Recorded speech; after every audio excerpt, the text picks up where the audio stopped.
Okay. And we are live. Greetings, everybody. Welcome. Hey. We're in the pre-show chat phase here. And with Fig and Sticks and Bart tonight. So this is going to be a good show. Yeah, who was that? That was me. So that's my phone actually giving me an alert that we just went live. So. Oh, there you go. The bat signal is out. All right. Very cool. All right.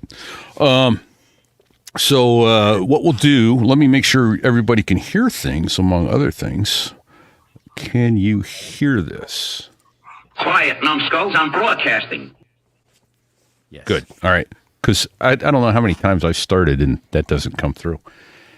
You know, technical shit.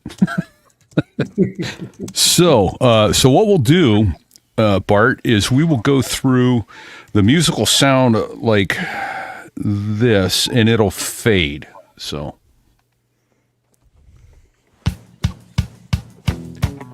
This here is a true story about crossing the pond. And when it gets to here... Well, there I was, crossing the pond, and you could see that I wasn't exactly fond. As it fades, we would like for you, and I'm sorry I didn't explain this on the phone the other day, but as it fades, we would like for you to go, so there I was, 50,000 feet, nothing running by my wristwatch. There I was, looking at my boots covered in Iraqi sand.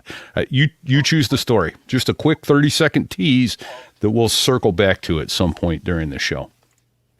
Okay. You got one in mind? Yeah, sure. I mean, I'm going to highlight the one everybody wants to hear about, I'm sure. Okay.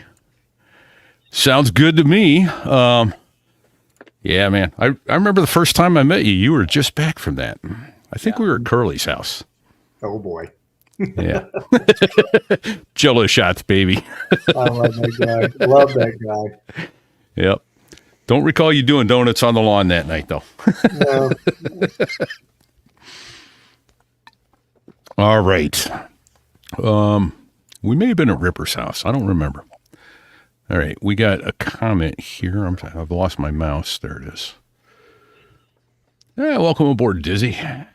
See how many folks are watching. Got a few watching. All right.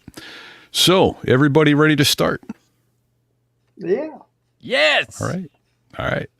Let's do this thing. I'm going to move you up to the top, Bart, so that when it goes live, I'll make you, when you see your picture get large, that's another clue. It's time for you to start talking.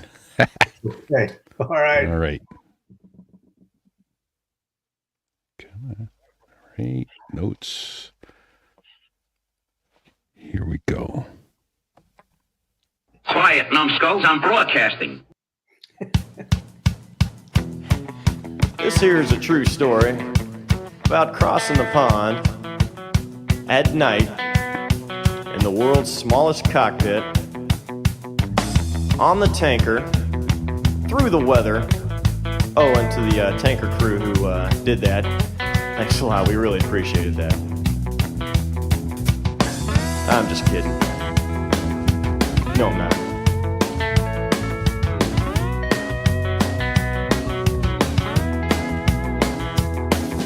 Well, there I was, crossing the pond, and you could see that I wasn't exactly fond. So there I was, 20,000 feet with the skipper of VMA 231 and Desert Storm on my 17th combat mission, thinking I was all that in a bag of chips until the surface-to-air missile came and decided you're not so good as you think, Bart. And I should have zigged when I zagged. And fortunately, I had to pull the handle and drift on down. And I'm a that is how all terrifying aviation tales begin. Welcome, Bart. Okay, repeat here, coming to you from New Hampshire tonight with my co-horse. Where are you tonight, Fig? I made it back to Kearney about an hour ago. Thank you. Nice. And it is a true pleasure to introduce our guest tonight, Bart. Indeed. Welcome, Bart. Legend. Indeed. Oh, I don't know. Yes. You are indeed.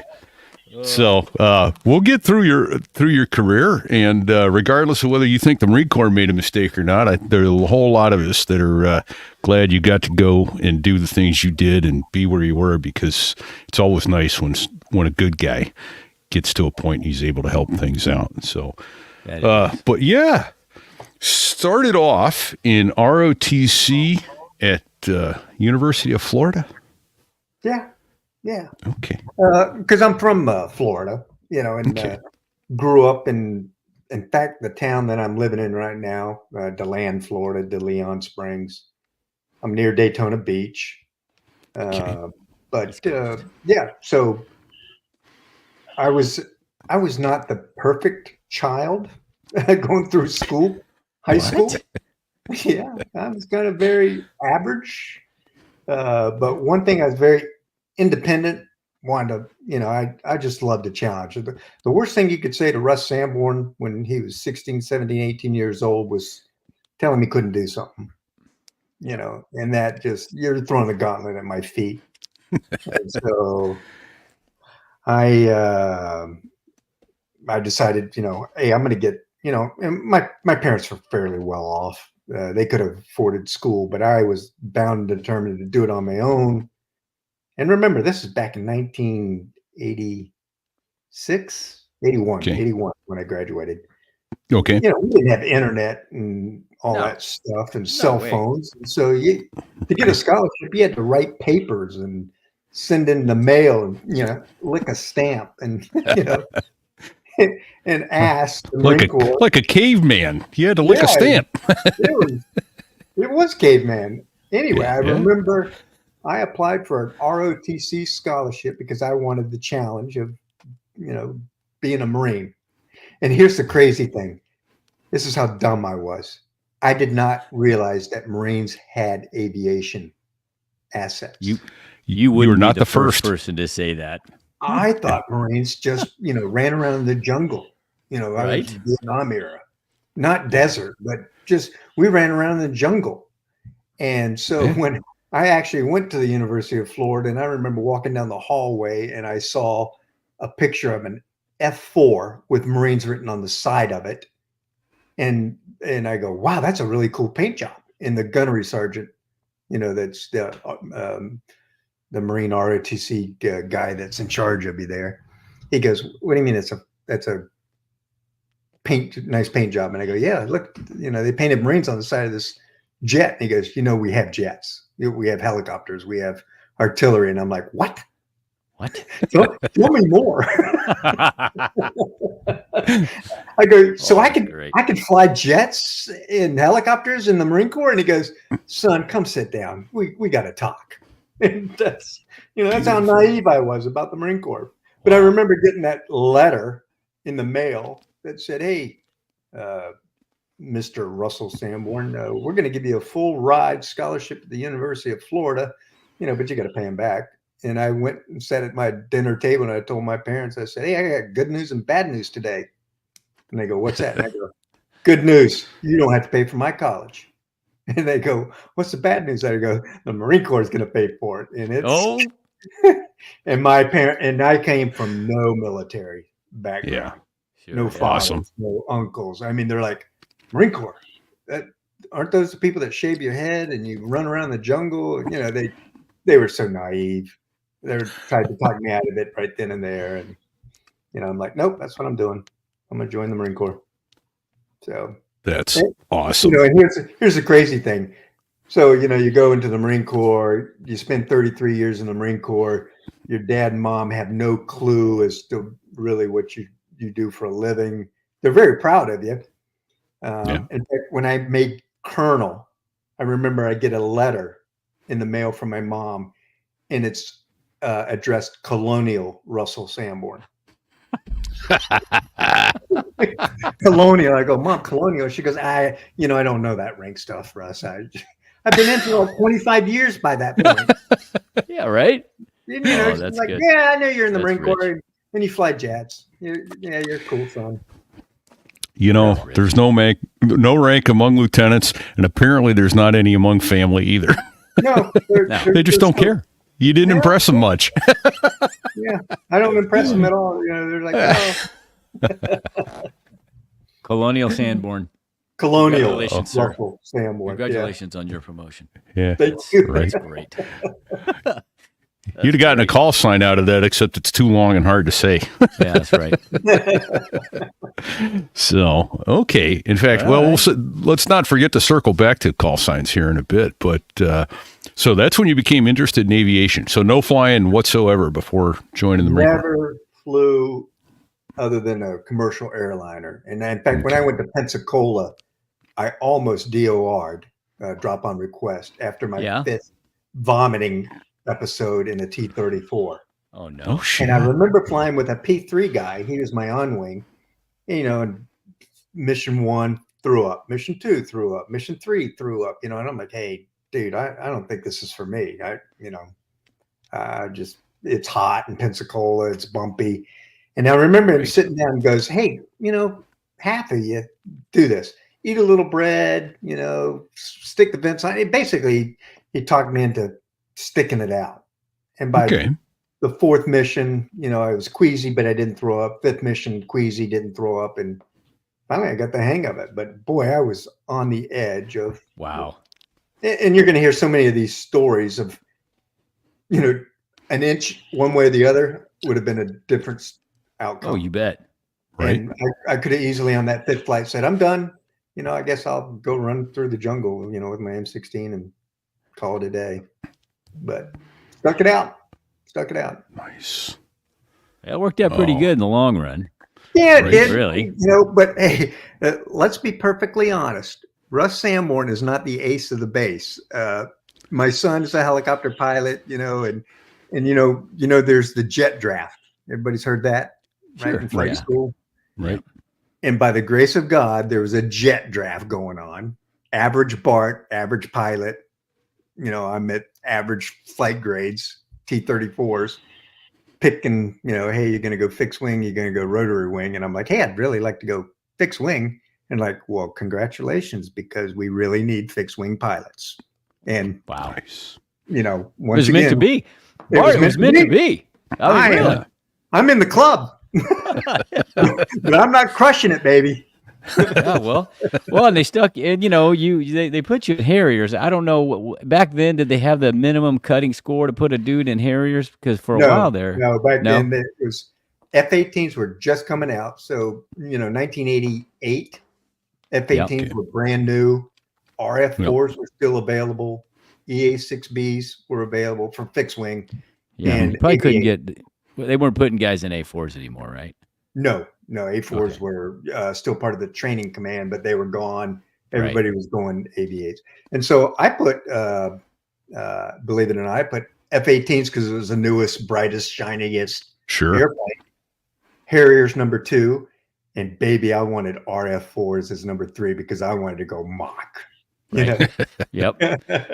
Oh, I had that discussion. The other with thing the that really appealed to me on my jet selection was, and you all remember this, flight school was a pain in the ass because the guy in the back was like a rodent, you know, a chigger, constantly. Where are you going? What are you doing? What are you thinking? Why'd you do that? Where, you know, and I came to the conclusion, I want nobody in the back seat critiquing me ever again. I'm tired. You know, I don't want a co-pilot. I don't want a navigator. I don't want an Rio. Right. So F-18s at the time were single seat. Harriers were single seat. And then I said, but you know what? I'm willing to have a backseater and an RF-4 if I can go Mach 2. Right. So, yeah. Right. Trade. Good trade-off. Yeah. Good trade-off. Very cool. Yeah. So any memorable things from flight school other than almost DORing? They ever tickle the handle or? No, I was actually pretty safe. I mean, I remember running over the runway lights my first 2 takeoffs because, you know, the guy says, hey, be aware of the P factor. You know, as you go full power, airplane wants to drift off to the runway. And I'm like, damn, I think I just hit something. So that would be the runway lights, Sanborn. And then finally, after the 3rd takeoff, he goes, look down the runway. Don't look at the front of the airplane. Look down the end of the runway, you know, and take off. So, flight school is actually fun for me. I enjoyed it. Well, it does sound like you put a lot of pressure on yourself, which was good, really, because you weren't, you weren't stressed out. No, I didn't. I mean, I didn't get married until I entered A4s, and then my wife, we've been married 30. Oh, gee, gosh, now I'm on podcast. It's a long time. Now you're in trouble. You've been married a long time. I've been married a long time. 32 years, I think. Yeah, from to the same woman. God bless her. God bless her. God bless that woman. But it only seems like a couple years, honey. Yeah, honey, it's been wonderful. But she would, we would all chair fly. Remember that? Yeah. Yeah. And she would have the 3x5 cards with all my NATOPs. All right, you just had a engine failure. What do you do? Oh, feather flap steel, fine. Locate, pan, whatever. Right. Nice. He's right there with me, Oh, helping me fly my jet in the chair. A lot of Marine and Navy. Yeah. A lot of Marine and Navy brides knew the emergency procedures better than their husbands, I think. Yeah. They could pick it up. And us idiots. Oh, I don't know. I don't remember that one. Oh, come on. You know this. You know this. No. We went over this 6 times last night. You know this. I don't remember. Why don't you just tell me what it is? Because obviously I don't remember. Right. Oh, man. The love of flight school. Hey, where did you go to jet training, Bart? Was it Meridian, Mississippi. Oh, you were a Meridian. I was a Meridian. Yeah, I think I was a year behind you. How can why would we build a Navy base 150 miles from the coast? Because John McCain, I guess, donated land. I don't know how that worked out. It was somebody got paid in that deal, but yeah, that's exactly why. Out in the middle of nowhere. It really place. was. You're kind of isolated. You got to kind of do your own thing. I love that about that. Yeah. And then got Harriers and went to Cherry Point, obviously, where we all went. Yep. And how was your experience in the Harrier rag? Because mine was it felt like it was a kind of a mean place. Well, it still was that mentality of it's a difficult aircraft. Let's use all the buzzwords. It's a challenging aircraft. It's a aircraft that you need to pay attention to, right? And then everybody else is going, that damn airplane's going to kill you. It's a nut job every time you crank it up. And it's true. I mean, you had to pay attention. So I guess they were very, they just wanted you to really study hard, think through your procedures. And in fact, Tony Nearad and I went through the rag together. Ripper, God bless him. And later on, he was the CEO of Mag 13 while I was the CEO of Mag 14. So it was just awesome. It's one of those awesome stories where, you grew up together, flew together, his wife and my wife, and he and I were best friends. In fact, I remember, let me tell you a Ripper story. Okay. How he got his call sign. Did he ever, has he been on your show? No, we got to have him on. We need to get him on. Let's hear it. He's a great guy. But his call sign in the rag going through the Harrier was pumpkin. Yeah. Okay. So you're laughing. That's what exactly everybody's going to do. The reason why it was pumpkin is because on his birthday, his wife baked him a cake and said, "Happy birthday, pumpkin." Oh yeah. That's all it took. So he's thanks pumpkin. A lot, honey. And so all through the rag, his call sign's pumpkin. Now we're graduating from the rag and we're getting ready to go to the gun squadron, right? The professionals. And VMA 231 says, hey, we'll take Russ Sanborn and we'll take Tony Nearad. It was an NFL draft. Right. Okay. Yep. And so they picked us too. And they said, and we got the word, hey, we're going to be in VMA 231. That's going to be our gun squadron, Tony. And we were like high-fiving each other. All right. And they said, we'll come to the O Club and, we're going to have an all officers meeting and we'll introduce you to to your new team. So as Tony and I were going to the O Club, I go, Tony, we can't show our ass. We're first lieutenants. We're the new guys. We got to be cool. We're joining the NFL now. And I said, and you can't tell people your call sign is Pumpkin because one, I'm associated with you. It's going to make you look bad. It's all about me, right? Yeah, you're It's all going to be about me, Patch. not Tony. It's going to be Pumpkin and Patch. Yeah. So we're in the AOM. We come into the AOM. There's beer, and the skipper is standing up and he goes, "Hey, we got 2 new pilots from BMAT 203. It's Captain Russ Sanborn, Captain Tony Nearad. Hey, we'd like you to stand up, introduce yourself, tell us a little bit about yourself, where you're from, and what your call sign is." So I stand up. I said, "My name's Russ Sanborn. I went to the University of Florida on an RTC scholarship, blah, blah, blah." My call sign back then, I don't even remember what it was back then. I don't know. It was something. Ranger. Inconsequential now. It's Inconsequential. inconsequential because it changed to Bart. Yeah. And then I sat down. They politely welcome. Yeah. Golf clap. Golf clap. Yep. And then I looked at Tony and I go, "Tony, for God's sake, do not tell him you're a Pumpkin." So he stands up and he goes, "My name's Captain Lieutenant Tony Nearad. I'm from the Minnesota Fighting Gophers." He's being all cool, And he goes, "And my call sign is," and he looked at me and I'm like, Don't do it. "My call sign is Ripper, Spine Ripper." And you know what the ready room does? They're like, Oh, yeah. right, shut up, sit No. down. No, it's not. Tony Nearad is all of 150 pounds soaking wet. Right. Right. He sits down, but it's one of those oxymoron call signs that stuck, and he got to be called Ripper. And I'm like, I high-fived him. We got out. I'm like, You "Tony, fucking got away with it. That's away with it." that's amazing. Yeah. It's so outrageous they couldn't outdo Call it. sign is Ripper. Yeah. Right? And he's That's like, one of like 5 guys in Marine Corps history to assign his own cool call sign and get away Yeah, with it. you just That's don't a do that. fact. You just don't That's do a that. fact. Yeah. My call sign got assigned, and I've hated it for 30 years. Well, as long as we're there, Well, let's chat I was going about to say, that. what a nice segue. Okay, well, Yeah. why Bart? How did that come about? Bart. All right.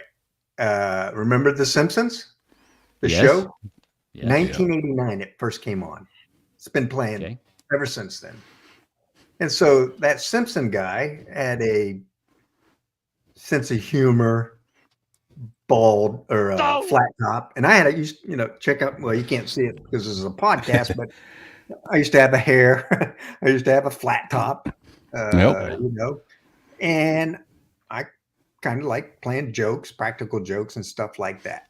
So I'm in BMA 231 as the new guy with Tony Nearad. We're constantly, trying to fit in, trying to be funny, trying to be professional. In fact, my AMO, Greedy, he's a captain running this maintenance department, and I get assigned as the power plants officer to maintenance. And I just remember in my introduction with him, he went over and over about, "Hey, I've got an open door policy. Come on in, anytime. You can talk to me. We can, welcome to VMA 231, but I got an open door policy." And he must have said that 5 times. So that night I said, "Well, if you got an open door policy, why do you have a door on your office?" So that night, hinges come out. I take his door and I go hide it somewhere in the hangar. Oh, And the next day he comes in and his door's missing. They're doing riveting outside. They're hammering. And you can barely talk. He goes, "Hey, it's a little noisy in here because I don't have a door, Sanborn." And I go, "Well, you got an open door policy. What do you need a door for?" And I just kind of left it at that, Back then we had rotary dial phones. Yeah. Those things would be glued down shut. He'd pick up his phone and the whole phone would come up. I didn't do it. Yeah. And that's eventually what came out is after about a month, the squadron was like, "I don't know what's going on, but there's a lot of antics going on in this squadron. And I think it's that new guy, and they would come to me and they go, you're behind this somehow. We don't know how. We can't prove it. And that's, Bart Simpson back then used to go, I didn't do it. I didn't do it. You don't have no pictures. You can't prove it. You don't, And what's a good Harrier pilot do? Make counter accusations, deny everything. Yeah. Deny. Deny. That was not me. I wasn't there. You don't have do you have a picture? No? Okay, then that wasn't me. And so they go, I'm telling you, he's like that Bart Simpson guy of that cartoon. And everybody said, yep. And so it was Bart. Oh, that's great. And outstanding. And so I had it for 20 years. And finally, as a lieutenant colonel in VMA 542, I just got, hey, I'm now the new CO, right? I'm walking tall. My chest is out. I'm 2 inches taller. I'm the squadron CO of VMA 542 Tigers. So I had my first AOM, and I stood in front of the podium, and I said, gentlemen, as your skipper, my call sign is Bart, and I do not particularly care for that call sign. So from now on, I would like you to change that call sign. I want to be called, and I paused dramatically, I want to be called Thor, Lord of War.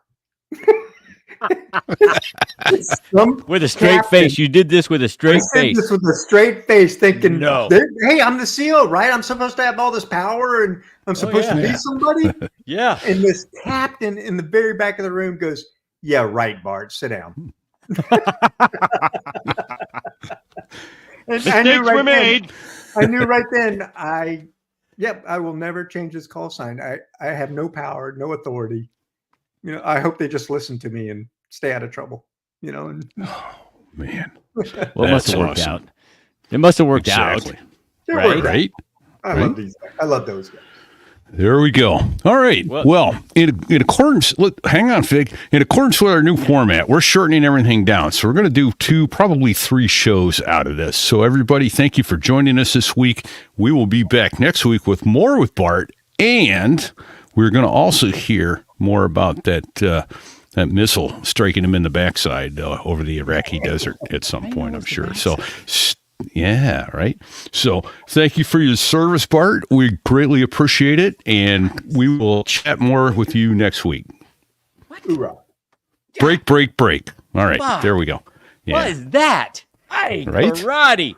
All right. I know, right? I'm back. We're trying to break them down, so we got word that people weren't listening to the whole show. They were tuning out at about 65-70% because they were too long. And so we've got a few that said, yeah, keep them long, but we'll do this. So, all right. All right. Fig, you want to welcome us back or you want me to?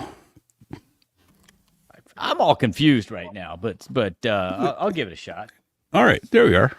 Hey, welcome back to So There I Was. We're back with Bart, also known as Thor, the God of War. But that didn't last very long, so we're just back to Bart.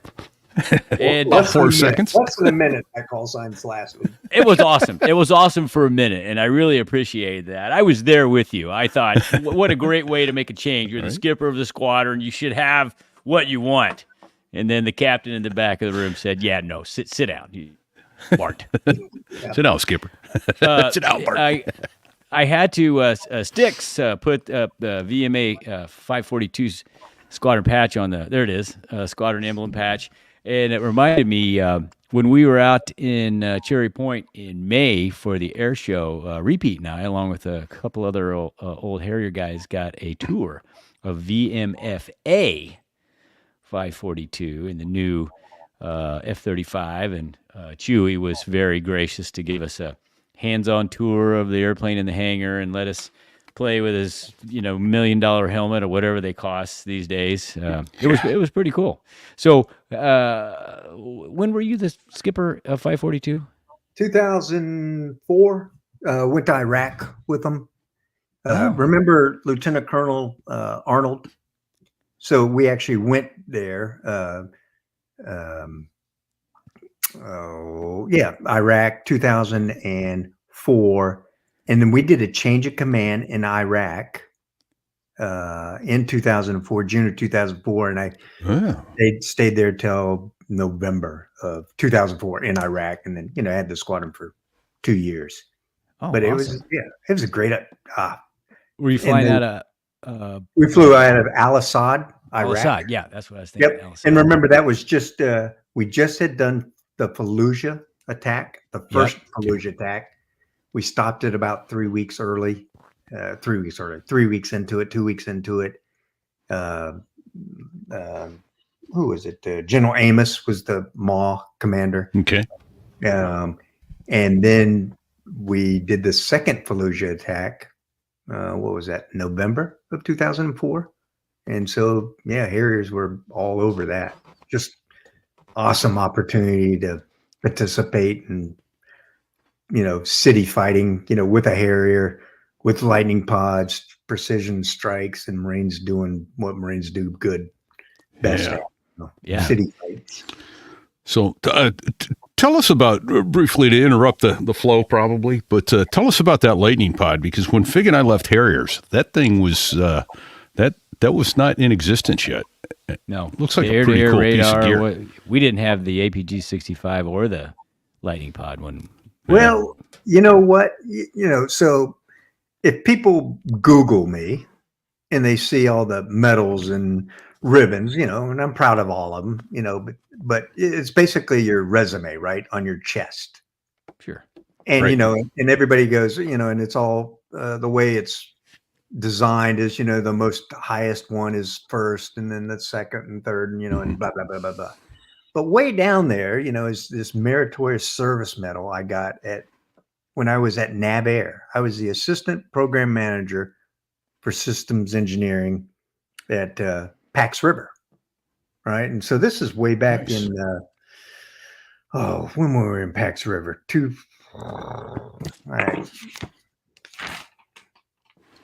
97 through 2000. So the lightning pod wasn't out back then. Right. 1997, I'm at Pax River.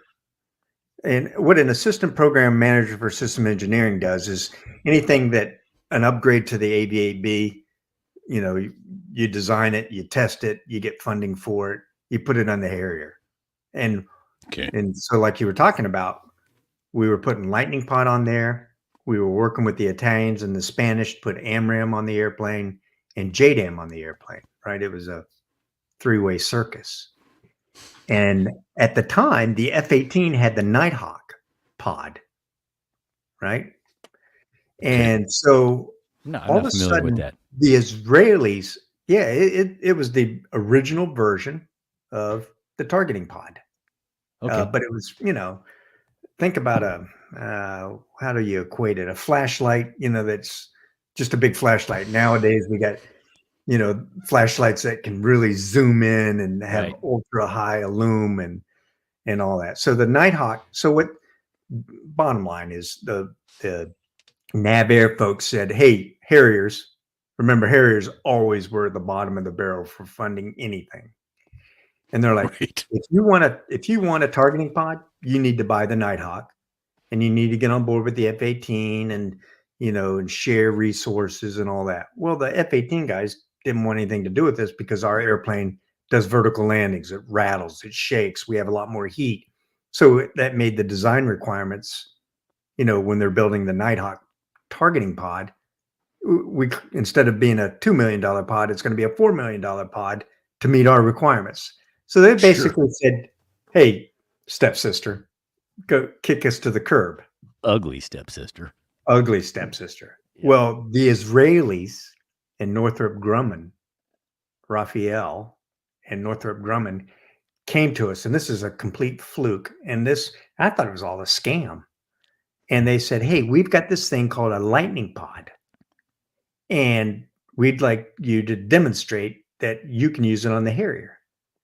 And this Israeli guy said, "Oh, and you don't have to change your software, because what we're going to do is we're going to jerry rig it. So like if you push the wink button, it will make you go from wide attack to narrow attack on basically whatever button you push on your airplane, instead of doing what it's supposed to do, it'll do what we want the lightning pod to do."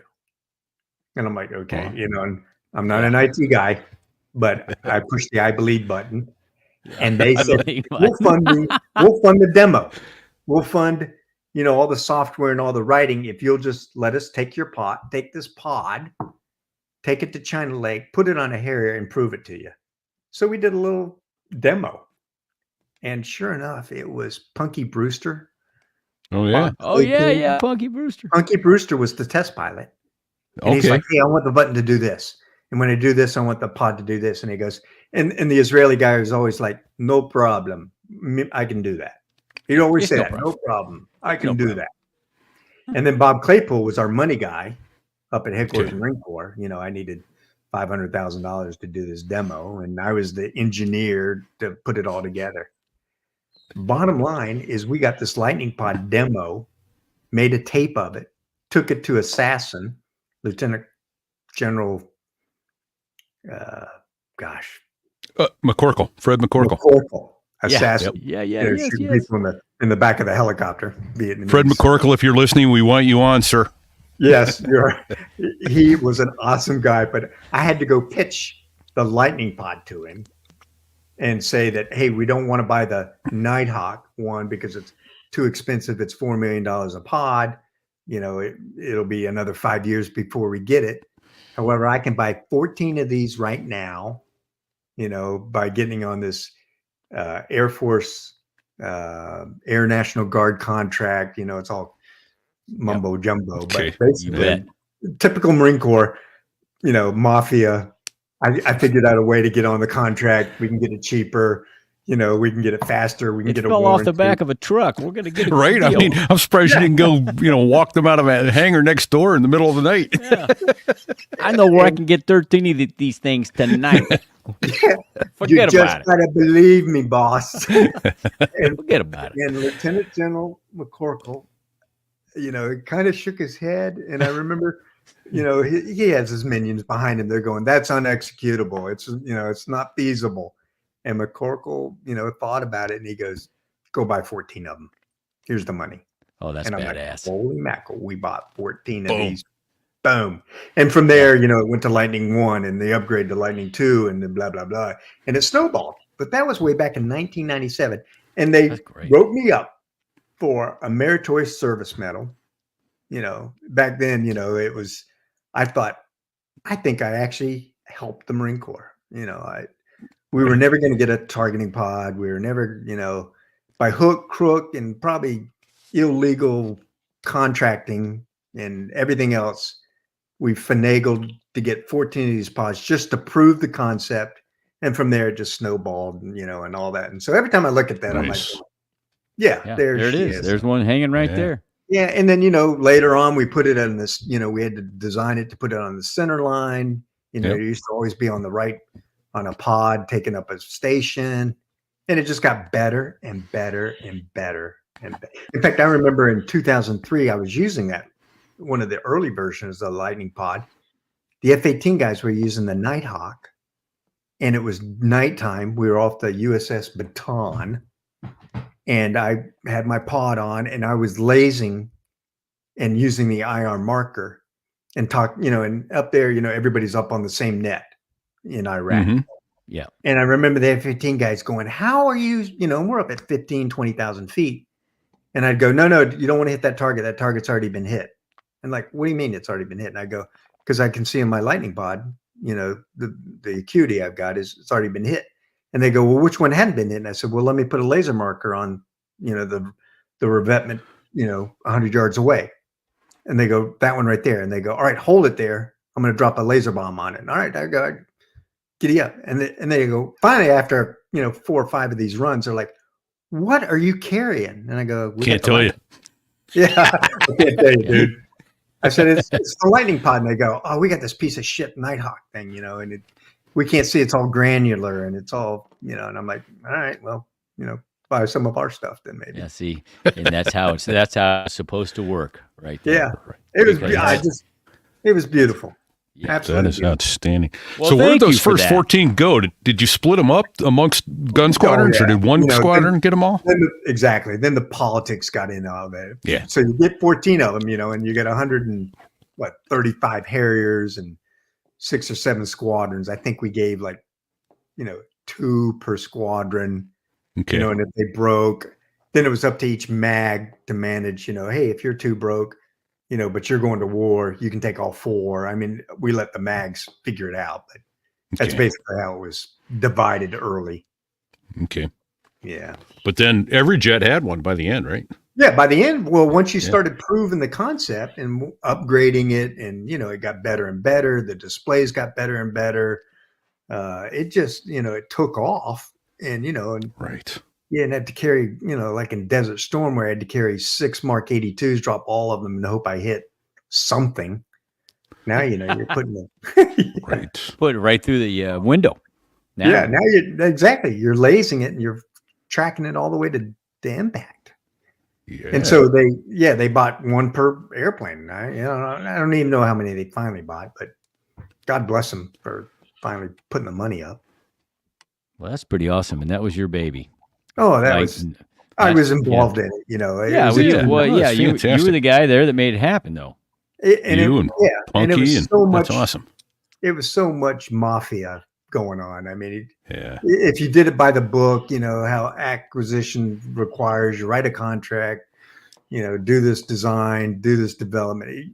We never would have got it. It was That's why it takes 20 years to get an airplane from test to the fleet. It's stupid. It's obsolete when it hits the fleet. Yeah. That's exactly right.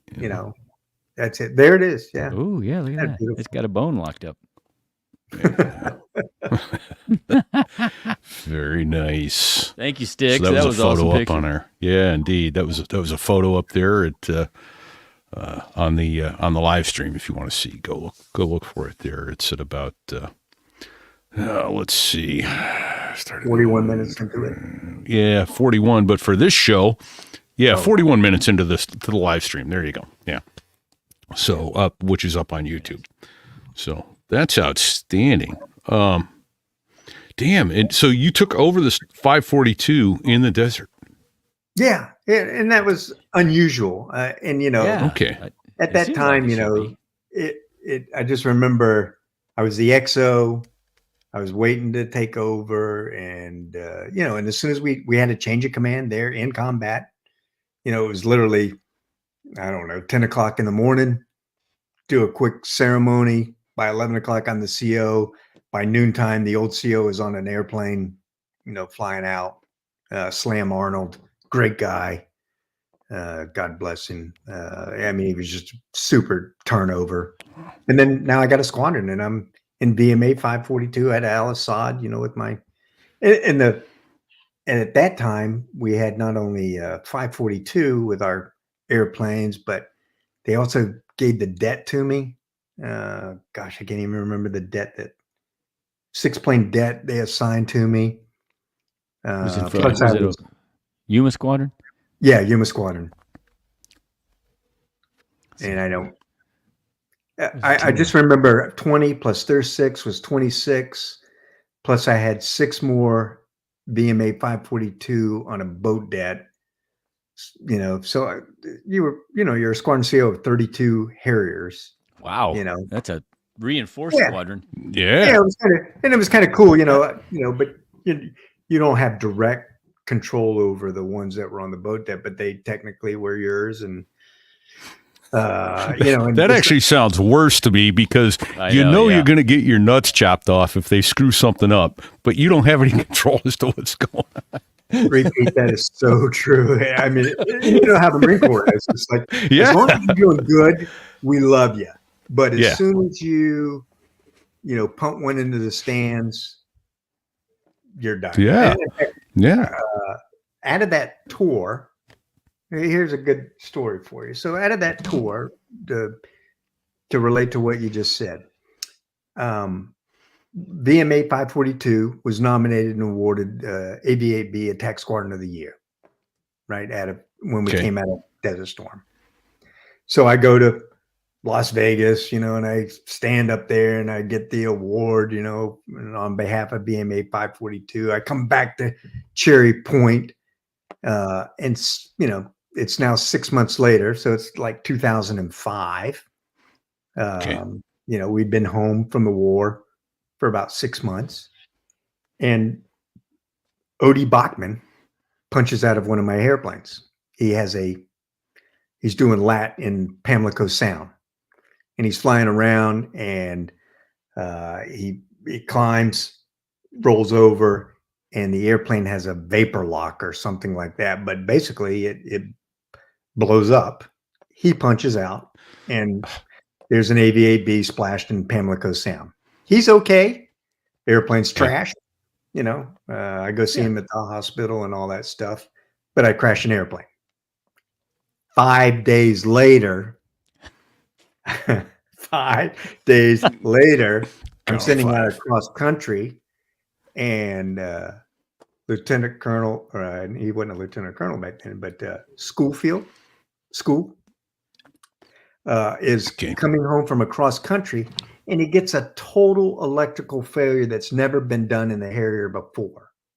And I don't even remember something burnt up, but he has no fuel indications, no RPM indications, no airspeed indications. It's a total electrical failure. Daytime, he's coming back to Cherry Point, and so he's like, he can't get the gear down. And so he's like, what do I do? I don't know. I can't do a vertical landing because I don't know, I need to be below 1,200 pounds, but my fuel is stuck at 2,700 pounds. And so even though he can push power and pull power and hear the engine climbing and descending, but he has no idea when he's going to run out of gas, what his RPM is. So he decides to do, the best he can do is blow the gear down and do a RVL.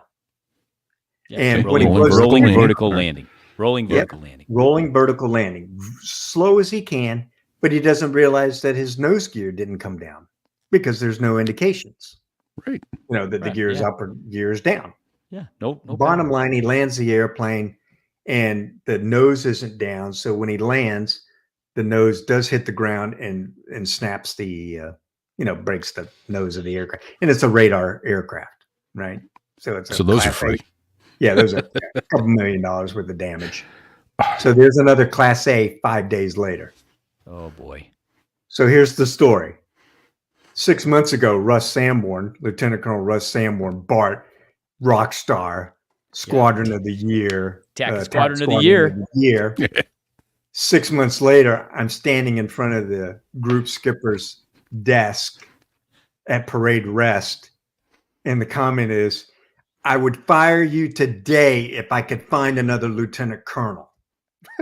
So I'm like, wow, I went from rock star to tethered goat in front of Godzilla. Yeah. And not a good kind of goat. No. Long story short, it came back. O.D. Bachman's airplane was a engineering design failure. Some fuel coupling wasn't put together properly.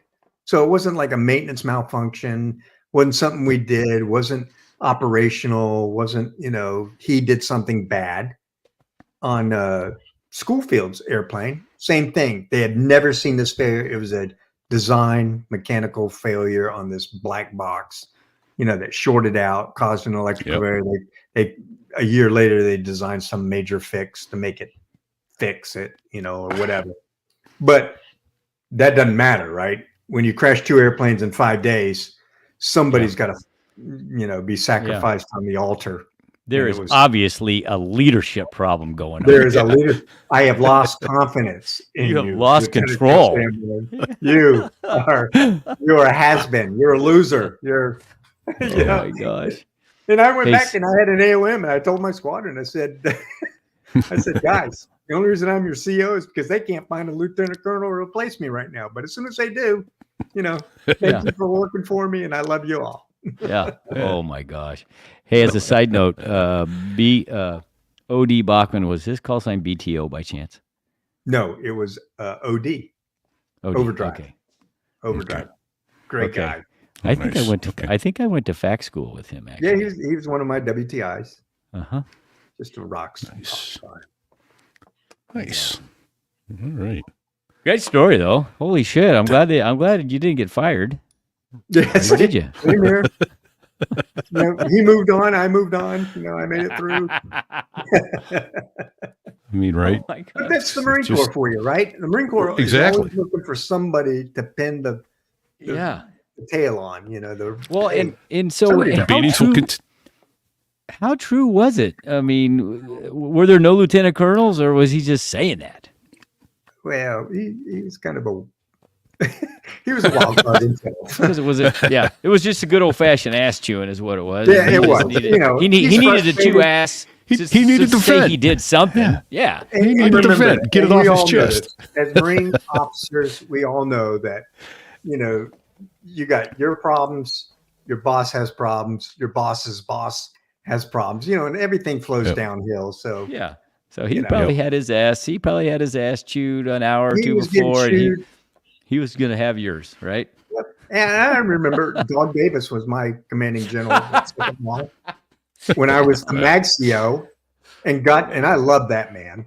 But he worked me like a dog, and rightfully so. I mean, I was his MAGCO, and it was my job to perform. And he was like, Bart, fix this, fix that, and you're blamed for everything. And when you do, and he was one of those guys that would quote, he goes, Bart, you did a great job yesterday, but I don't really care about yesterday. I care about today and tomorrow.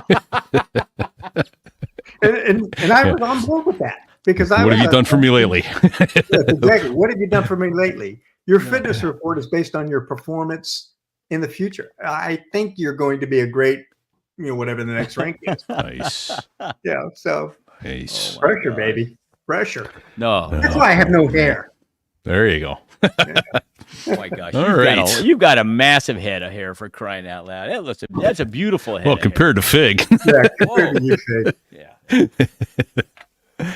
Oh, that's beautiful. That's so. Any good combat stories from Iraq, from when your tour you were skipper? Actually, let's go. I got one for you. And okay. Go for one. I have no. So this is 2003. Okay. Okay. Yeah. Okay. Remember, we went to Iraq January of 2003, and we did the Harrier carrier. So the USS Baton had, I don't know what we have, 24 aircraft on board, and the USS Bonhomme Rashad had another 24 on it, and then plus we had some that were land based, right? And Al Jabber and all that. But we went back in January 2003, and basically we were going back into Iraq, and we were going to take Saddam down. But the Harrier carriers is what we were a part of. So I'm the Lieutenant Colonel XO working for Frank Botteriff, Lieutenant Colonel Botteriff, Boris. Oh yeah, Boris. I'm his XO, and this is the first time back in Iraq since I've been shot down. So this is 10 years later. Okay. And so I'm not the CO, but we're on this Harrier carrier, and the Baton had the night shift. The Bonhomme Rashad had the day shift. And so it was, we had it like from 8 o'clock at night till 5 a.m. We would do our launches. And then the Bonhomme Rashad would do it, from 5 a.m. till 8 at night. They did the daytime missions. And that's the way we kind of ran things. And on our ship was VMA 542, the entire squadron, and VMA 223, the Bulldogs. So we used to say cats and dogs were sleeping together. There you go. That's perfect. Yeah. And, so I'm the XO. I'm back in Iraq. And truthfully, everybody was like, hey, what do you're back in Iraq. Remember, 12 years ago, you were shot down. You were a prisoner of war. Like you forgot? Yeah, exactly. I didn't. Remember that. Didn't even think of that. Yeah. Maybe I should think this one through a little bit more. And everybody's like, well, brilliant. And first of all, I'm thinking, do I really have a choice? It's not like, hey, I've decided I don't want to go back. So I'm going to. Let's sit this one out. Come on. Well, that's not going to happen. And then the other side of the coin was, you're crazy. You're nuts. You go back. You know what they're going to do the second time they catch you? You got away with it the first time, but the second time, you're going to be somebody's best friend, or whatever. Right.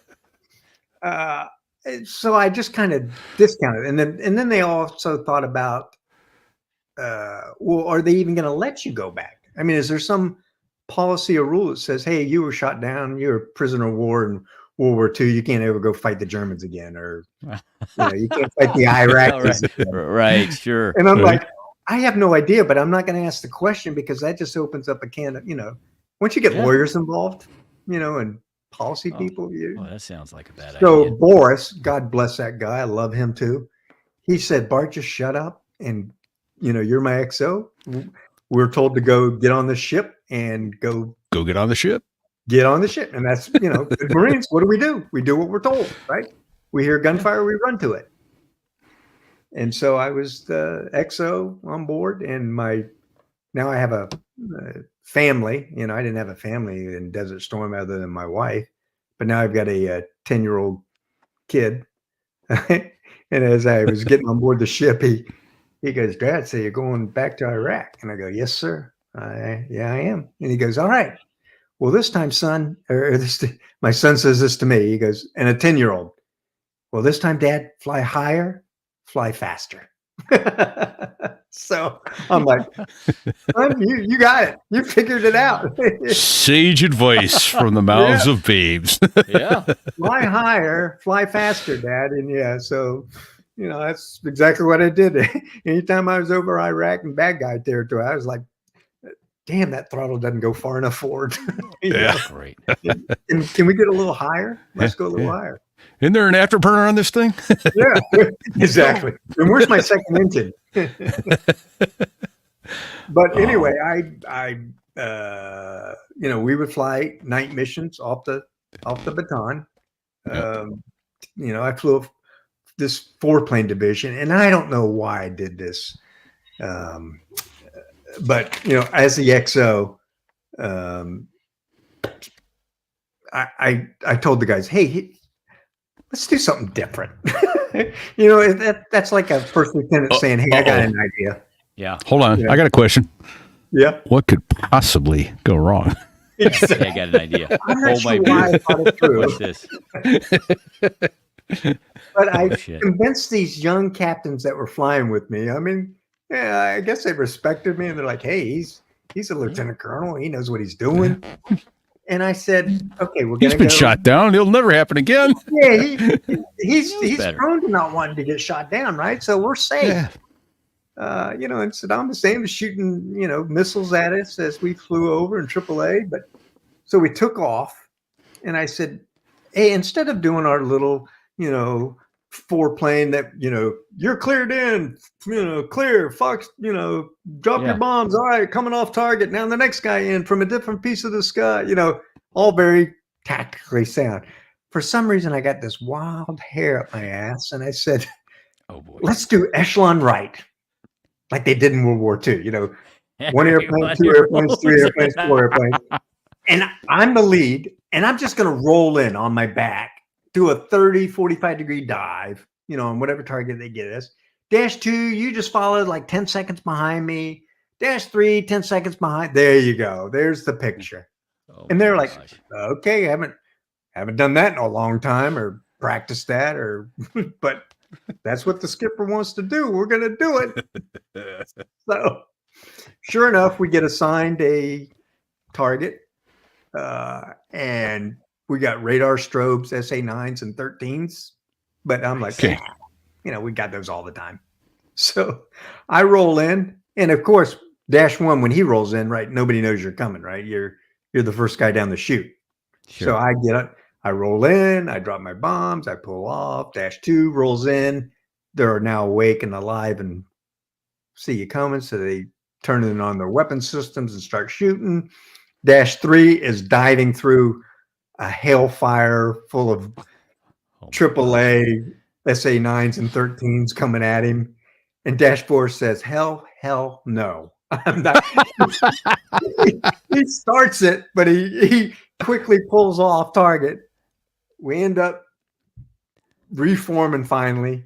And the way it worked, you took off from the ship, you landed at Al Jaber, you got more bombs, more gas, and you went on a second mission. You recovered on the ship.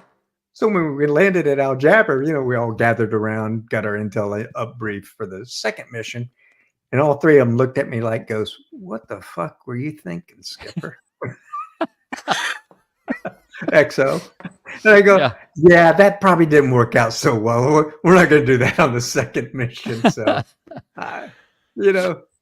so all those people out there that think I knew everything about everything and I was always very conservative or whatever, sometimes you just don't think it all the way through, and boy. Yeah. I was just a knucklehead at that point. Yep, there I am. Yep. Yeah. Well, here's the thing. You had yours. You were lead. You were no danger whatsoever. You're good to go. Follow me, boys. Yeah, follow me. Just kidding. That's not the kind of leader Bart is. I promise you, everybody. Yeah. So we never did that again. We never did that again. Bart, I got to show you. Sleep for them, and they were good about it. They're, hey, Skipper, let's not do that. Oh, that pisses me off. You didn't buy enough for everybody. Hold on. There was only one. I got to show you this part. This is right. from that cruise you're talking about. Oh, yes. Where the dogs and cats were living together. Yes. I found this. I found one on eBay. So he's holding up a Zippo lighter with a 223 squadron patch and the Iraqi Freedom on it. So that is and awesome. a Harrier etched on it as well. So very good. Yeah. Should have bought enough for everybody, Fig. That's all I got to say. That was from the Dog and Cats cruise I just found out. Yeah. Well, as a matter of fact, I would have, but there was only one. One. It's the last one ever. Yeah. Yeah. I'm sorry. Yeah. I'll share it with you. You can send it. You can send it to me for Christmas. I'll have it for 6 months. I'll give it to you for 6 months. We'll just ship it back and forth. There you go. Perfect. All right. Well, here we are at the end of yet another episode, everybody, and we still haven't gotten to the good story. One of the good stories. These are great stories, so I denigrate them by 223. Yeah, seal was. Yeah. All right. Did you get any of that repeat? Because it was really I didn't, but it oddly enough, it's going to come through just fine on the podcast because of the way that works. But if you repeat yourself, Bart, we'd appreciate it. So. Okay. You said something about 223. Oh, I was going to just say that I just didn't give credit to the CEO of 223 at the time. The was Pete Woodmansey. Woody. Woody. So I mean, two Harrier squadrons, two egos. Lieutenant Colonel Bart. Everybody wants to prove, dog sniffers. I sniff your butt, you sniff mine. But those two really work so well together.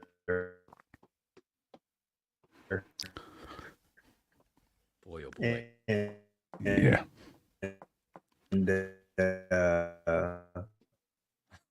Wow. In fact, I remember the skipper, Captain Yeager of the baton. Okay. Oh, right. Boy. I mean, he was such a great guy. Very awesome. Marines were also on board that ship, and they kicked them off, to go invade Iraq. As part. And I remember, at the end of the Iraqi evolution, he came up on the 1MC, which is the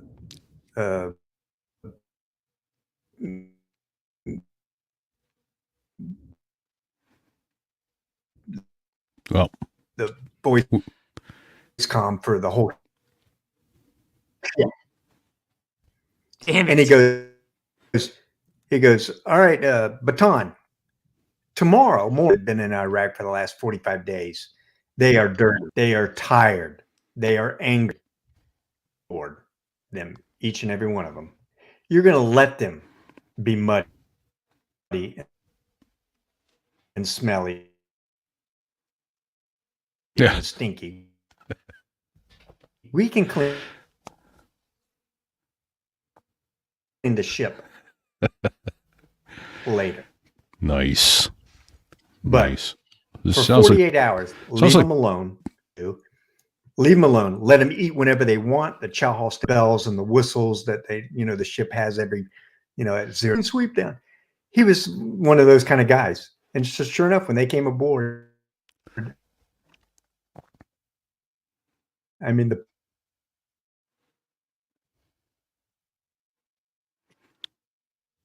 place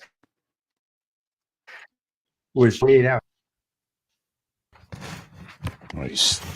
All right. Well, so it sounds like some outstanding leadership from the ship's captain there. The problem, Bart, is Fig and I got about 20% of that, and people watching the live stream got about 20% of that. But the beauty of StreamYard is it's going to come out in the podcast itself. It will upload a clean audio, which is why we use StreamYard, so that this internet skipping doesn't crap all over us. So I think this is a good place to end for this week, and we'll come back next week with the rest of our conversation with Bart. Thank you for your service, Bart. Much appreciated. Right. And break. All right, let's see if this gets any better. Yeah, How are we now? Let me go. I'm going to get another cable. There's something, my battery, it looks like my laptop is not charging. Oh. So give me. Oh, okay. So, all right, so let's take a 2-minute break. We make head calls, get cables, and be back here in 2 to 5 minutes. All right. I love it. I love it. All right. It'll keep running, and we'll go from there. See everybody? Yeah. I'll get another beer and put it in this old Air Force koozie that I got. That's an Air Guard. Air Guard. Don't confuse that with the Air Force, my friend. hey, did you have fun with those guys? Because they said those guys are great. Fun. I didn't do anything. I was a geezer, old tired geezer, showed up and had beers with them, and they bought them for me. I felt badly. So. I am so glad because he calls me and he says, "Hey man, you think Repeat will come out?" And I said, "Stand by." And I sent him your contact. That's great. Next thing I know, I'm getting pictures. So that worked out great. Yeah, I was driving home. I had nothing on the plans that night. Go have beers with the Air Guard. Woo-hoo. It was supposed to happen, buddy. It was supposed to happen. Nice. All right, I need a couple minutes. All right, be back in 2 to 3 minutes.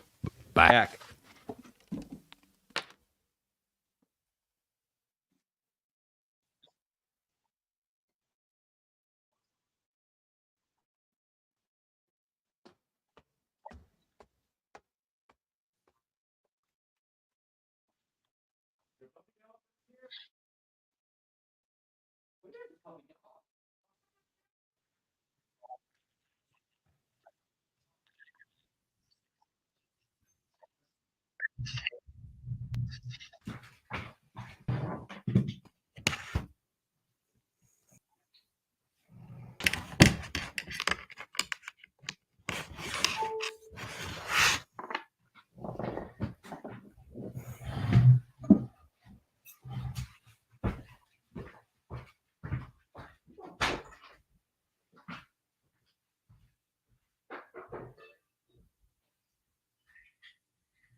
Oh my, I am absolutely stupid. I should have been running some Dos Gringos or something like that.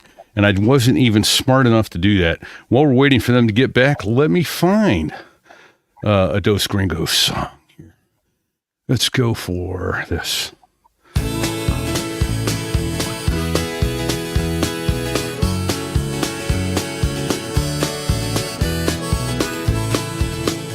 I was on my ACT upgrade, standard 4EX. The AWACS guy was out to lunch and I couldn't get no decks. But I knew that they were hostile, but I couldn't take the chance. So I flipped the switch to outboard and said, boys, it's time to dance. And they asked me, where you going? As I started to diverge, said I had enough of this shit, man, I'm going to the merge. Cause BBR is great, but now it's time to have some fun.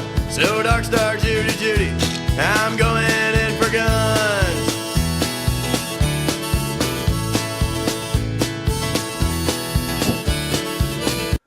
Going in for guns from the Dos Gringos. If you haven't heard song. Dos Gringos, I highly encourage you to go get them because they are not politically correct. No. Good stuff. I love Good me stuff. some Gringos. Yeah. Good stuff indeed. There we go. Thanks, Sticks. Parental advisory indeed. Thank you, Sticks. That was awesome. That's All one right. of my, I got it. I want to say that's one of my favorite songs of theirs, but I think all of them are my favorite songs. Not a bad one in the bunch. It really isn't. So, you familiar with those Gringos, Bart? No, I'm not, but I'm going to be. Oh, they're great. They're on Spotify, Amazon Music, all that stuff. Great stuff. All about flying. It was two F-16 pilots who happened to play guitar, and they got together and recorded 4 albums. And yeah. And the commanding general at Luke had a stand down. No, it might have been Cannon, because it was Cannon when they first got their nuts in a vice. They had a stand down and said, they lack judgment. So we had them on a couple shows with us, and that was one of them. They lack judgment. Are they Marines? Yeah, right. Yeah, you'd think. Now I have to tell you, you will, Bart. You will definitely appreciate some of their songs because you can totally relate. Being a single seat guy, they're really spot on. In fact, that opening theme song that we use, because it says "So there I was" in the song, is from their song 12-inch penis. So it's a great story. You got to listen to the words because it's true. Every one of their songs has a moral to it, almost. Yeah, it is. All right. Well, enough yucking it up here. Let's get back on with the show. So, welcome back, everybody. 3 weeks in a row with Bart, and we are thrilled that you're still here with us. In spite of our internet difficulties, we're going to make this thing happen. I think we got it fixed. Yeah, I think so. We were when last we left off, you were talking about the captain of the battalion telling his people to leave the damn Marines alone. There's a war going on out there, and they need a little downtime. Leave them the hell alone. Don't screw with them. Yeah. So, because usually, being a Marine on a boat can be a good thing or a bad thing. More often than not, it's a bad thing. They don't like you there. That is so true. And that's why I guess it was such a cultural shock that, this guy was Tom Bodette. I'll leave the light on. I remember we flew night missions, and, and the ship, had to know, you took off on this time, you were going to return at this time. He would have to turn the ship and to get the winds right for a Harrier to recover. And I remember, because I was an LSO, landing signal officer, and I would say, hey, this division took off. I just got word that they're not going to return, at 2300 tonight. They're going to come back at 01 in the morning. And they have shipped, their flight crew also has hours, crew rest and all that. And the ship's captain would basically say, hey, when they return, they return. We'll leave the light on for them. That's nice. That was his attitude the whole time. He goes, I know what the rules are, and we'll make winds for you. We'll turn the ship when we need to. we'll leave the light on. They come Nice. home whenever they're through. Nothing helping like- what they're doing. Nothing like turning out the lights and turning down when they're skipper.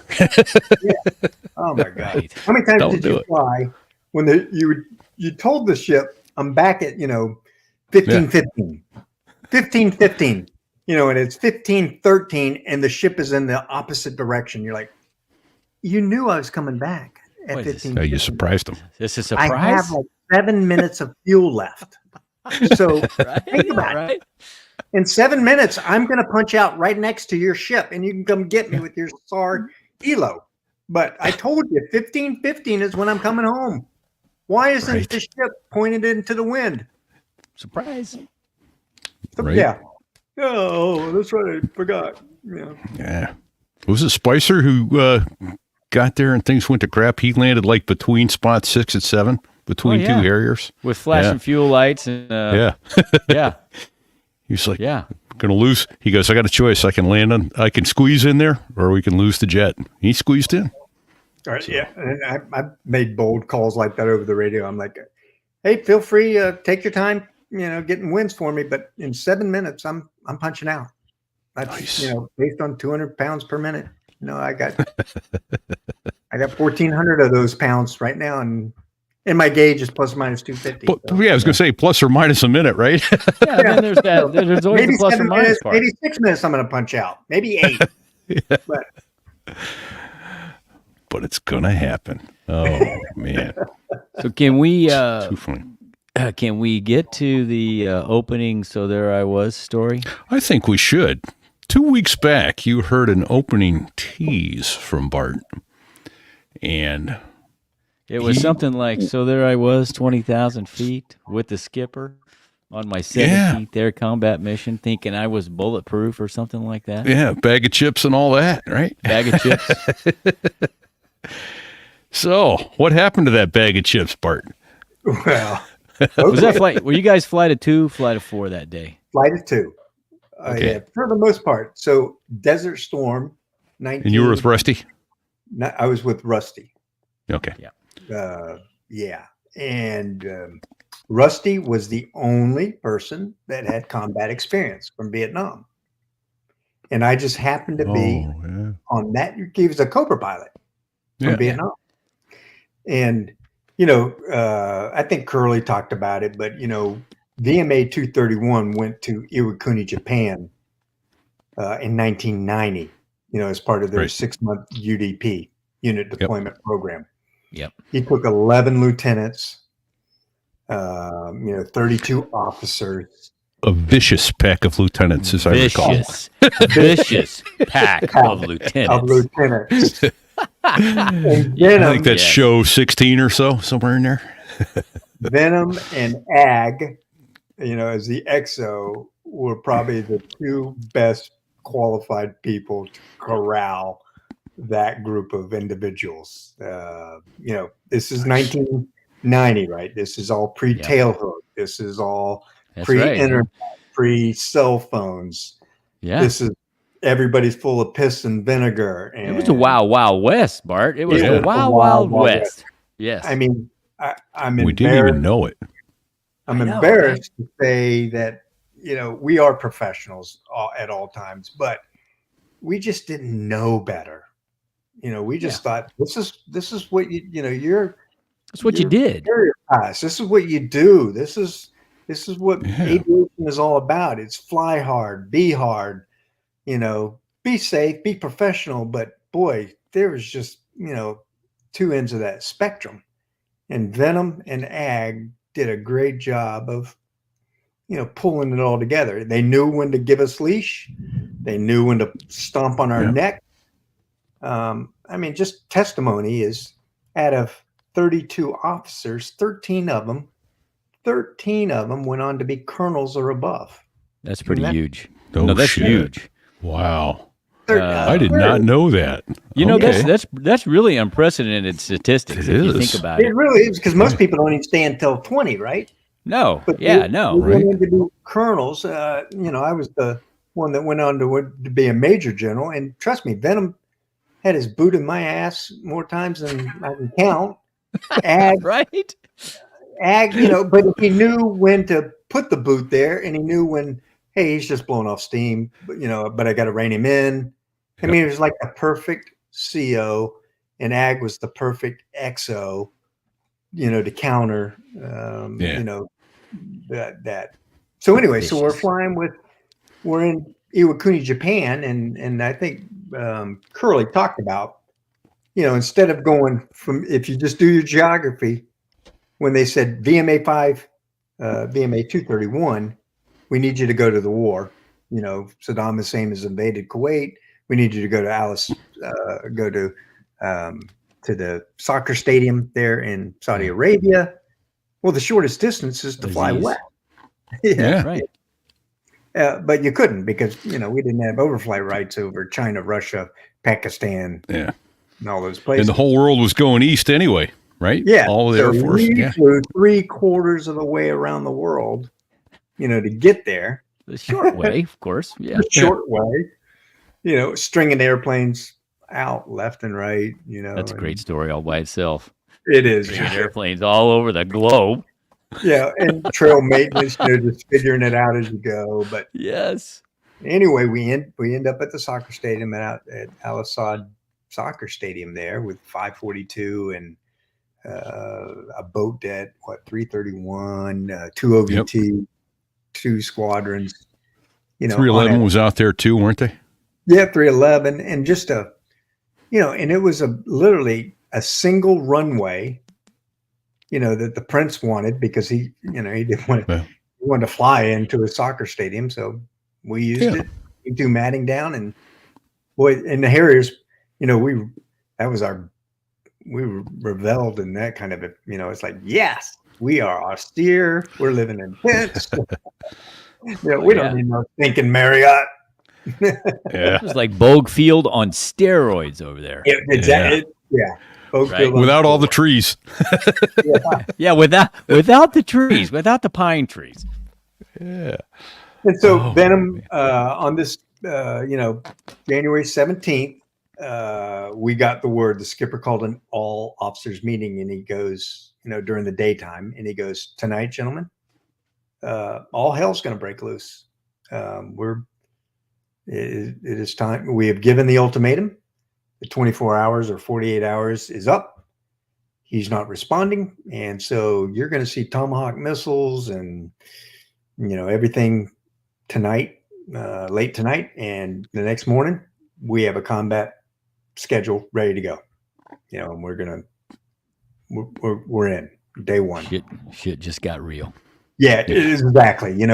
You've been training for it. We've been doing missions, we fly up to the border, but all of a sudden it's real, and again, I'm a brand new captain in 1992, January 17th, 1992. Okay. Brand new captain, no combat experience, but last thing you're going to do is show any kind of hesitation, fear, anything, right? Yeah. Yeah. We're been training for this. Time to rock and roll. That's exactly right. And the crazy thing is, though, remember in 92, the way we were training was the Russians coming across the gap. Yeah, through the water gap. We're coming in low.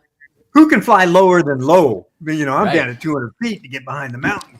Now it's like, no, boys, we're not flying 200 feet. We're flying 20,000 feet. I'm like, wait, we haven't trained a lot of that kind of environment, and we're dropping Mark 82s, 6 packs, from 20,000 feet, and for aviators up there, they kind of understand what circular error of probability is, and harp angles and wind corrections and stuff like that. But bombs that come off at 20,000 feet disperse, even with a 1 mil dispersion, it's 100 foot here, 100 foot here, 200 feet here, slinging bombs.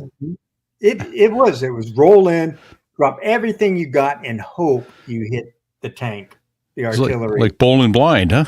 It was World War II tactics in 1992. It was crazy. And then when you had remember the Rockeye, the canisters there? Yeah. Yes. Yeah. 256 bomblets would come out of it. Yeah. It was designed to be released at 5,000 feet and below. We're dropping them at 20,000 feet. So those little bomblets are going off like snowflakes all over the countryside until they fix the software. They're 150 feet apart.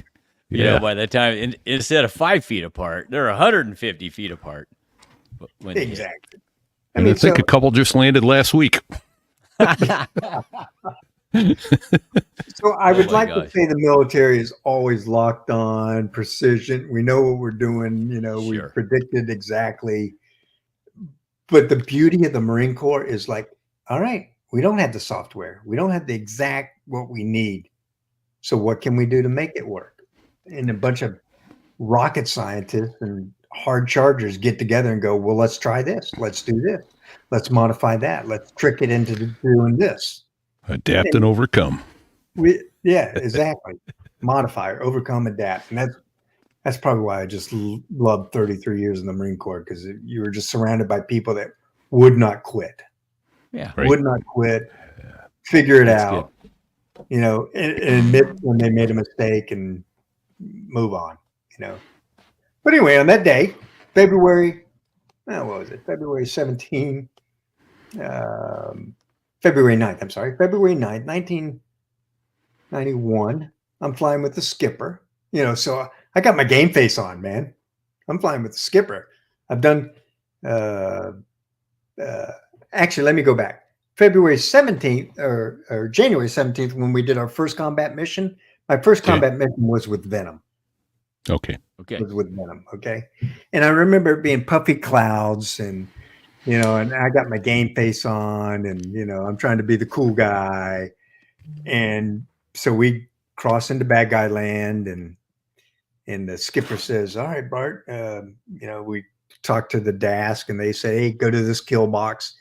And, you know, pretty much the kill box was Alpha Juliet 1-2. And anything in Alpha Juliet 1-2, you're free to kill, blow up. If you see something bad in there, go get them. It's kind of the mission. Okay. But there were clouds, puffy clouds, and you know, cloud cover. But the skipper found a hole, and he goes, "Hey, Bart, let's dive down through that hole." And you know, we're up at 20,000 feet, but you know, the clouds are at 10,000 feet. We're gonna have to go down low and figure out what's down there. Yeah. And he goes, "All right, let's dive through that hole."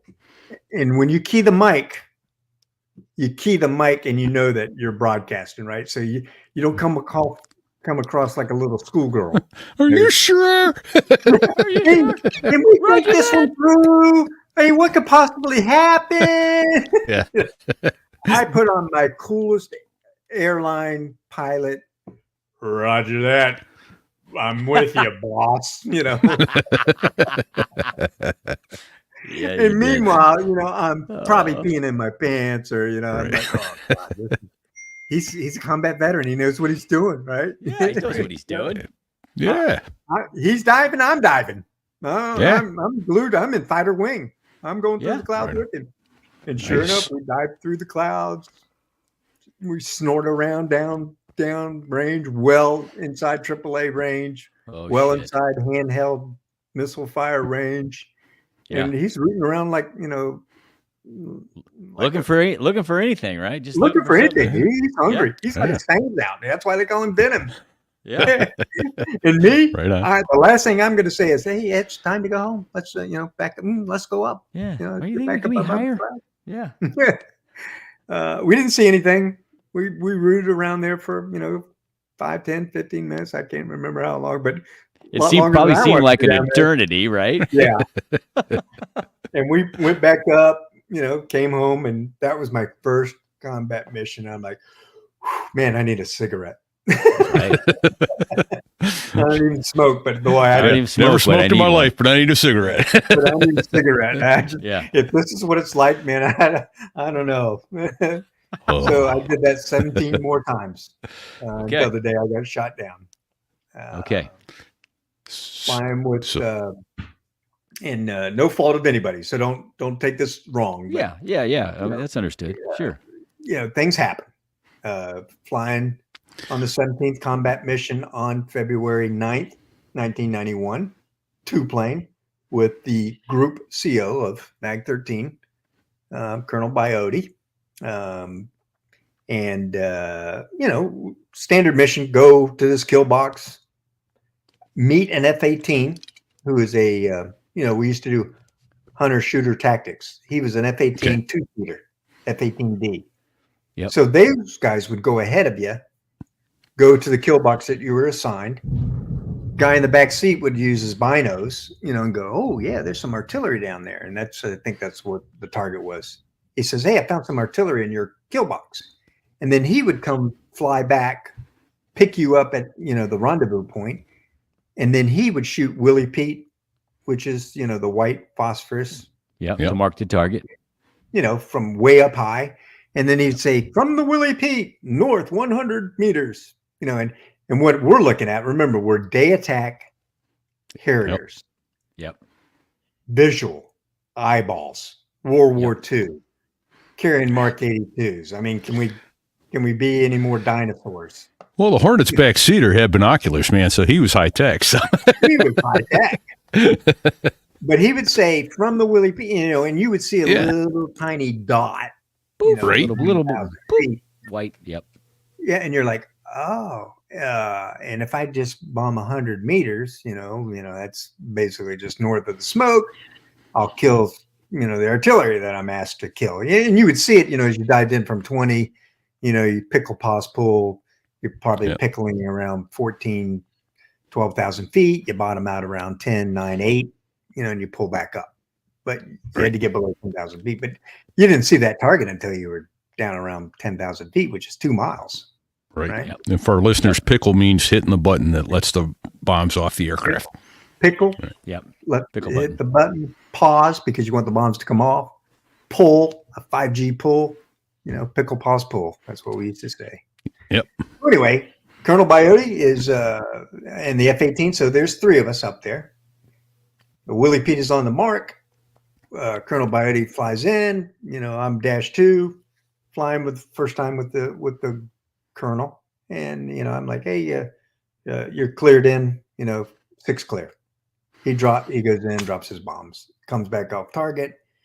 And we're supposed to be opposites, the circle, but we're still about 4 miles apart. Opposite circle, so you can, give each other mutual support. Check each other's 6. Check each other's 6, that sort of thing. And the F-18 is also up there, telling you, if missiles are in the air, because if it's an IR missile, you're not getting any RWR signal. Yeah, you gotta see that to be visual. You have to be looking to see that thing. Yeah. If they're shooting missiles at you that are radar guided, then your raw gear comes off and you get the tone and the visuals and all that stuff. But they were using IRs there. And so I rolled in, I was cleared in, rolled in, and, from 20,000 feet, you're in a 30-degree dive. You put the CCIP cross on the Willie Pete. Put the thing on the thing. Yeah. Put the thing on the thing. That's put the thing on the thing, and then you're on government time for about 8 seconds. Government time is, if missiles coming at you, you don't flinch, just keep going. AAA's coming up, don't flinch, just keep going. It'll all be over soon. One way or the other, right? It's going to be over soon. Good luck. We're all counting on you. Remember, this is my 17th mission, so I'm like, okay, I've done this before. Yeah. So I pickle all 6 bombs. I pause. I pull up. And what does every aviator do when he's pulling up, going back up the sanctuary? You look over your shoulder. There you go. He's looking over your bombs, man. It's all about me. It's like, did I hit the target or not? You look over your shoulder to watch your bombs hit the target. Everybody does, right? Look at that shit blowing up. I roll over. I'm not. I want to know, did I hit the target or not, so I can go back to my squadron mates and go, shut that bad boy. Yeah. See, you zigged. You're looking for your bombs and you zigged. Yeah. So I zigged, and not the F-18 guy, which has 2 people in it, Colonel Biote. 3 eyes are all looking, right? We're all looking at the target area, right? Yeah. We're not looking at each other. We're looking down. No need to look at Bart. Yeah, no need to look at Bart. Who cares about Bart? He's just a knucklehead captain. So I'm pulling off, climbing back up, down, thinking, oh, everything's, but I don't see my bombs explode yet because it takes a long time from 10,000 feet. Yeah. It's 20, 30 seconds. Takes a minute. So I remember as soon as I leveled my wings, it was like a car wreck. I heard something slammed into the left side of my airplane. Oh, shit. And as soon as it did, the airplane, I'm climbing back up at a 45-degree climb, trying to get up to altitude. I'm probably at 10, 12,000 feet. And, a Harrier, the hottest part of the airplane is right underneath the wing. Yep. It's not an F-18 where the hot nozzles are way back in the tail. 15, 20 feet behind you. Yeah. Yeah. And it's not like you had two engines. You got one. Yep. So that surface-to-air missile, handheld IR, which is infrared guided, went to the hottest part. I did not put out flares because prior to this, we were told don't highlight yourself coming down the chute, because they'll see you, then they'll shoot at you. We had limited number of IRs. We changed that tactic afterwards. So again, I listened to my WTIs. I did what I was told. No preemptive IRs. Post target, you were supposed to put them off, but just think about the math and the physics. That guy who shot me down saw me coming down the chute in order for the missile to hit me where it did, basically at the bottom of the chute. So it wasn't, because Colonel Biotti went first, he's kind of aware, hey, there's another airplane probably going to come down. He's looking around, he shoots it at me. So even if I put him post IR, it wouldn't have done any, wouldn't have mattered. So anyway, when that thing hit me, that left wing goes away, or a good portion of it. It took a big part of the hot. Was it the part of the wing that was up next to the fuselage went away, flaps and all that shit? Oh, boy. All that. So all the flap goes away. And it's not a very big missile, but it's enough to knock that hot nozzle off part of your wing. So the plane goes from doing a 45-degree climb to a inverted spin on fire. And remember Bitch and Betty? Every airplane has it. She won't shut up. She won't shut up. And she goes through her litany. Engine, fire, hydraulic, failure, fuel control, on and on. And I'm like, baby, I know. Was it like, Bart, was it like slow motion for you at that point? Was everything going really slow? Yep, Sticks, that's exactly. You either get time compression or you get, everything is on drugs, steroids. It was like time compression. I remember seeing the entire emergency panel lighting up. All that just Christmas tree, pretty lights. Christmas tree, yellow and red. You can't think them all through. The airplane is now inverted and spinning, inverted upside down. Oh, that's. And then I remembered, okay, well, this isn't going good. And then when it tightened up, when it even started spinning even more dramatic, that's when I realized I'm done. I got to get out of this thing. So I pulled the handle. And when I pulled the handle, you talk about time compression. I pulled the handle and I consciously had this thought. It didn't work. You got to be shitting me. This thing didn't work. I pulled the handle. How come I'm not ejecting? Yes. And I remember seeing a bright orange light down by my legs. And I remember, now I'm inverted.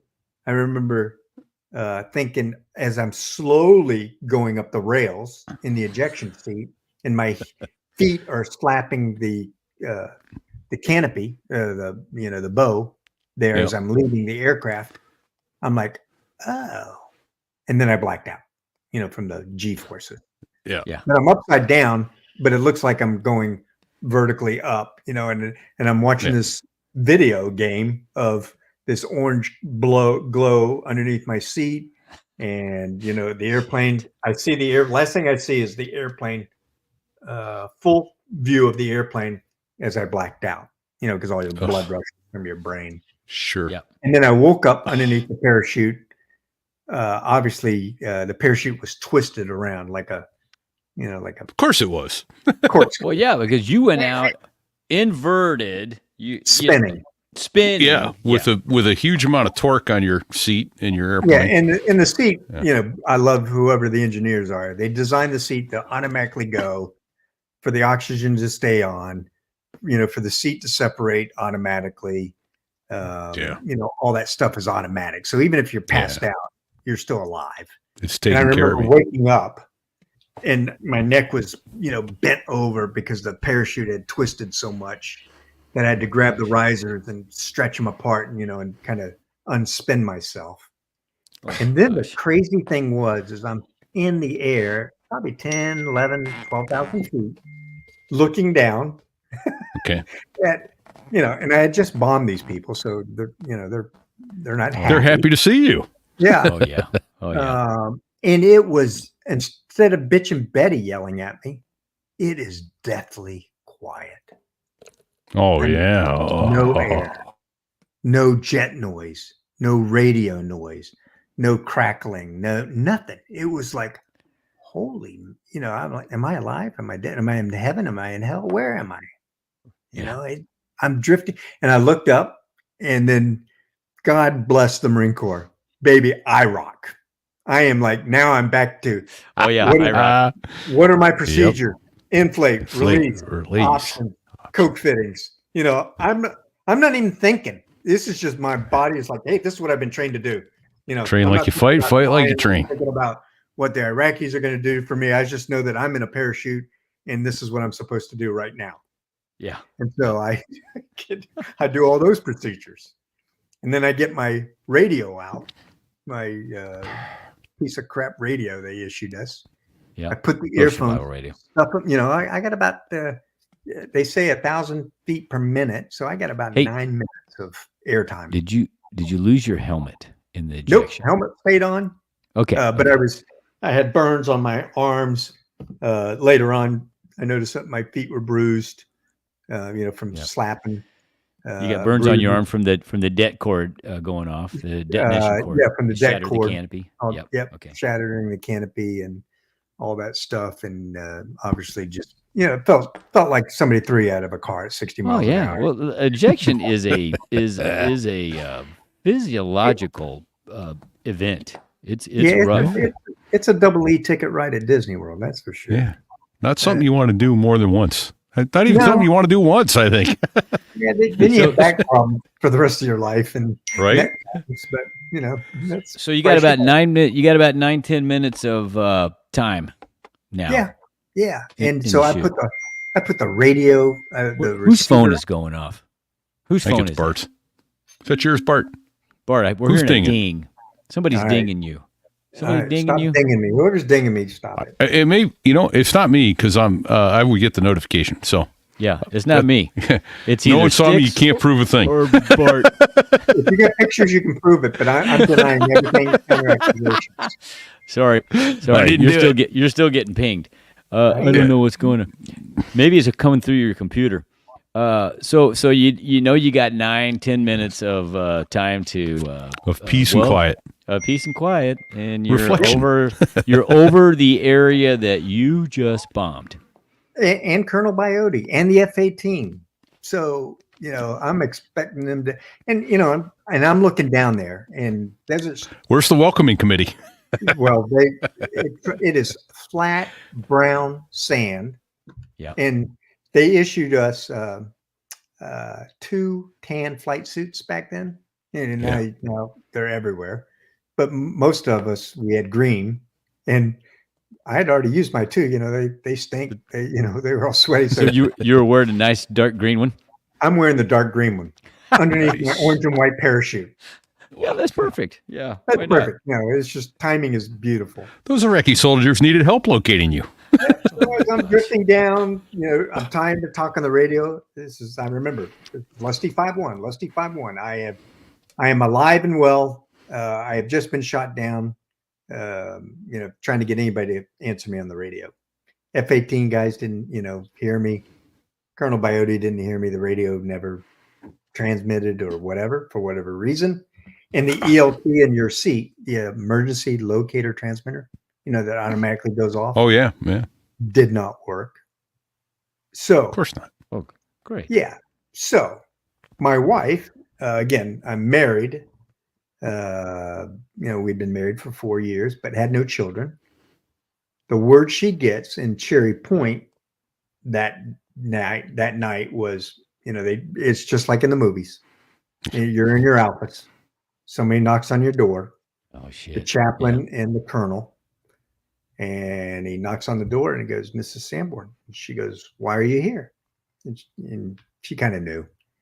Your husband went on a mission in Iraq, and we currently don't know his whereabouts. We don't know whether he's alive or dead because they didn't have visuals, didn't have any radio contact, anything. That's kind of the word she got. Yeah. So there was 6 sets of eyeballs, and nobody saw your shoot. Nobody. Well, that was the only thing they reported is we saw a orange and white parachute because when I landed, as soon as I landed, I'm thinking, hey, nobody's talking to me. Good Marine. You don't quit. You don't give up. So I laid out my orange and white parachute, and I said, I'd gone to forward air control. I've been a forward air controller, 1st Battalion, 8th Marines back in 1990, I think it was. Okay.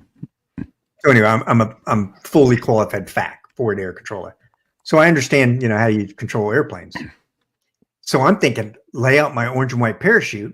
I got an F-18 up there. They'll call in reinforcements. Hey, do you see my orange? Here's my game plan. You see my orange and white parachute? Yeah, that's me. You are free to bomb anything within 500 yards, north, south, east, and west to keep them away from me. Yeah. I'm a no close. I'm a no drop zone.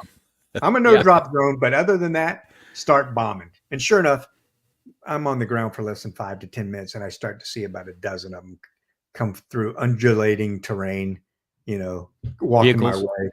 Oh, and I'm on the radio still like, hey, this is Lusty 5-1. I got a dozen Iraqis coming in my direction, north of my position. If you see my orange and white parachute, you are free to drop. Clear to drop. I just wanted somebody to acknowledge that I'm alive, and come give me some help. Yeah. Unfortunately, it didn't happen, and they literally walked up to me and, they're knuckleheads. I mean, remember we had been bombing them and they had no recovery. I mean, they couldn't. And there you were without a passport. I got no passport. I got no, I wasn't invited to their party. Right. And I remember that, they're looking at my, my pistol's packed away, but the radio they thought was probably a bomb or something like that. And they spoke broken English. They would say like, you drop that, hands up, drop that, and they got rifles. I got a 9mm, I think it is, with 14 rounds. I'm outgunned. I'm out of ideas, and they captured me. But I got captured by the raggiest riffraff. Some were wearing sateen, some were wearing camouflage, some had blue jeans on. Oh my God. And I remember as they made me take off, anything of, all my gear, flight gear and all that stuff, as they were escorting me to their underground bunker, one of the knuckleheads had an accidental discharge. Oh shit. Yeah. And it, it scared me because Keystone it landed real, near me, and kicked up the sand. I'm thinking, oh my gosh, they're going to kill me, and and I didn't think, too much more about it at that one.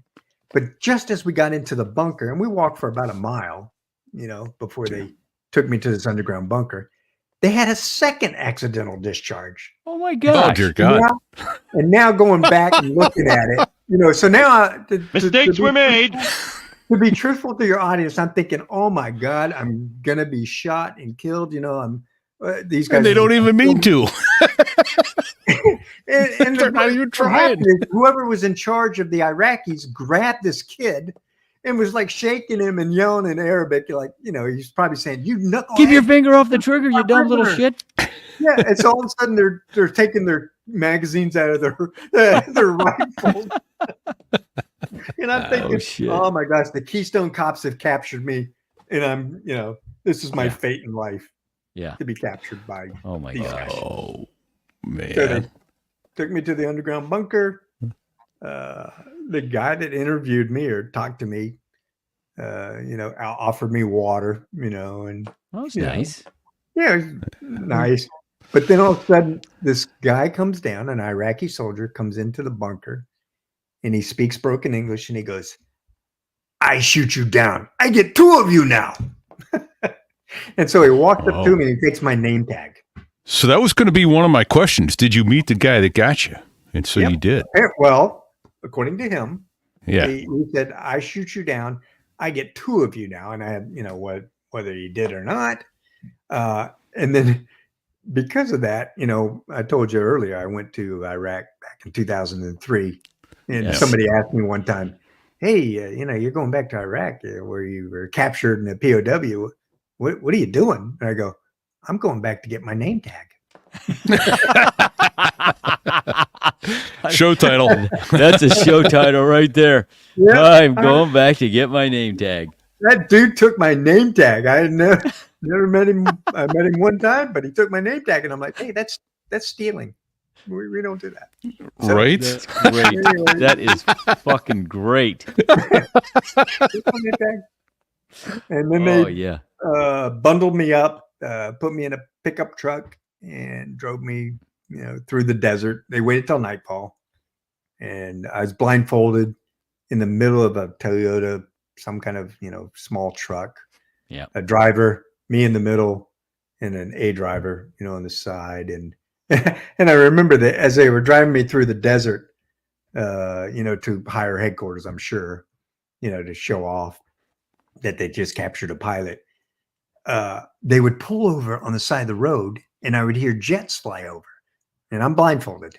Yeah, I bet you're thinking, "Oh shit, I'm going to get bombed by my own guy." That's exactly, Sticks. That's exactly what I was thinking. I'm thinking, fuck, here, okay. I've survived being 17 combat missions. I've been shot down. They didn't shoot me in a parachute. 2 knuckleheads had these accidental discharge. I'm, so far survived, for the first 12 hours on the ground. Now I'm going to get shot by my own guys because they're just going to see a hot spot pulled over on the side of the road and go, "Hey, I was assigned to kill anything in the kill box." That's right. So I'm thinking of Maverick missiles going to go up my tailpipe any minute. Well, so it'll be over quick, hopefully. They literally thought they would pull over and they'd turn the car off and they'd be really quiet. Did you tell them that didn't work? No, I was just like, oh God. Be very, very quiet. I'm hunting rabbits. I can't make this stuff up. I'm being captured by the Keystone Cops. Oh man. And trust me, after 30 years, it's easier to laugh now because then I'm sure I was. Yeah, I'm guessing you weren't laughing that night. No, I wasn't laughing. I was just like, Lord, how am I going to survive this? But anyway, they took me to an underground bunker. It wasn't pleasant. I mean, think about it. 17 days they had been bombed by allies relentlessly. Most of them had beards, not fed well. They just wanted to, you saw what happened as soon as we invaded. They gave up quickly. Yeah. But at this point, I bet they were using deodorant though. Oh yeah, for sure they were. and so they ran me through a gauntlet, and they, just lined up troops on left and the right, and I'm blindfolded, and it's like, "Hey, run Bart through." They don't know who I am. Yeah, so everybody gets a slap at you, and everybody gets to, it's a football drill. Yeah, kick, and I can hear him, broken English, "Bush, beat him, we got him, and you just SEER school teaches you, just roll your shoulders up, tuck your head in, survive. You're going to take a hit. 3 different times. I remember you came and gave us a brief at 223 in the ready room. And at one point, you had your eardrums broken. Yeah, that was during an interrogation. That's fun, right? Yeah, that's, but again, SEER school, everybody's been to SEER school, most pilots have, right? Survival, escape, resistance, and evasion. I was a graduate in February of 1990, got shut down February of 1990. A year later, you got to put it to good use. Hey, so I'm in my master's program, right? Yeah. And I remember being in my cell.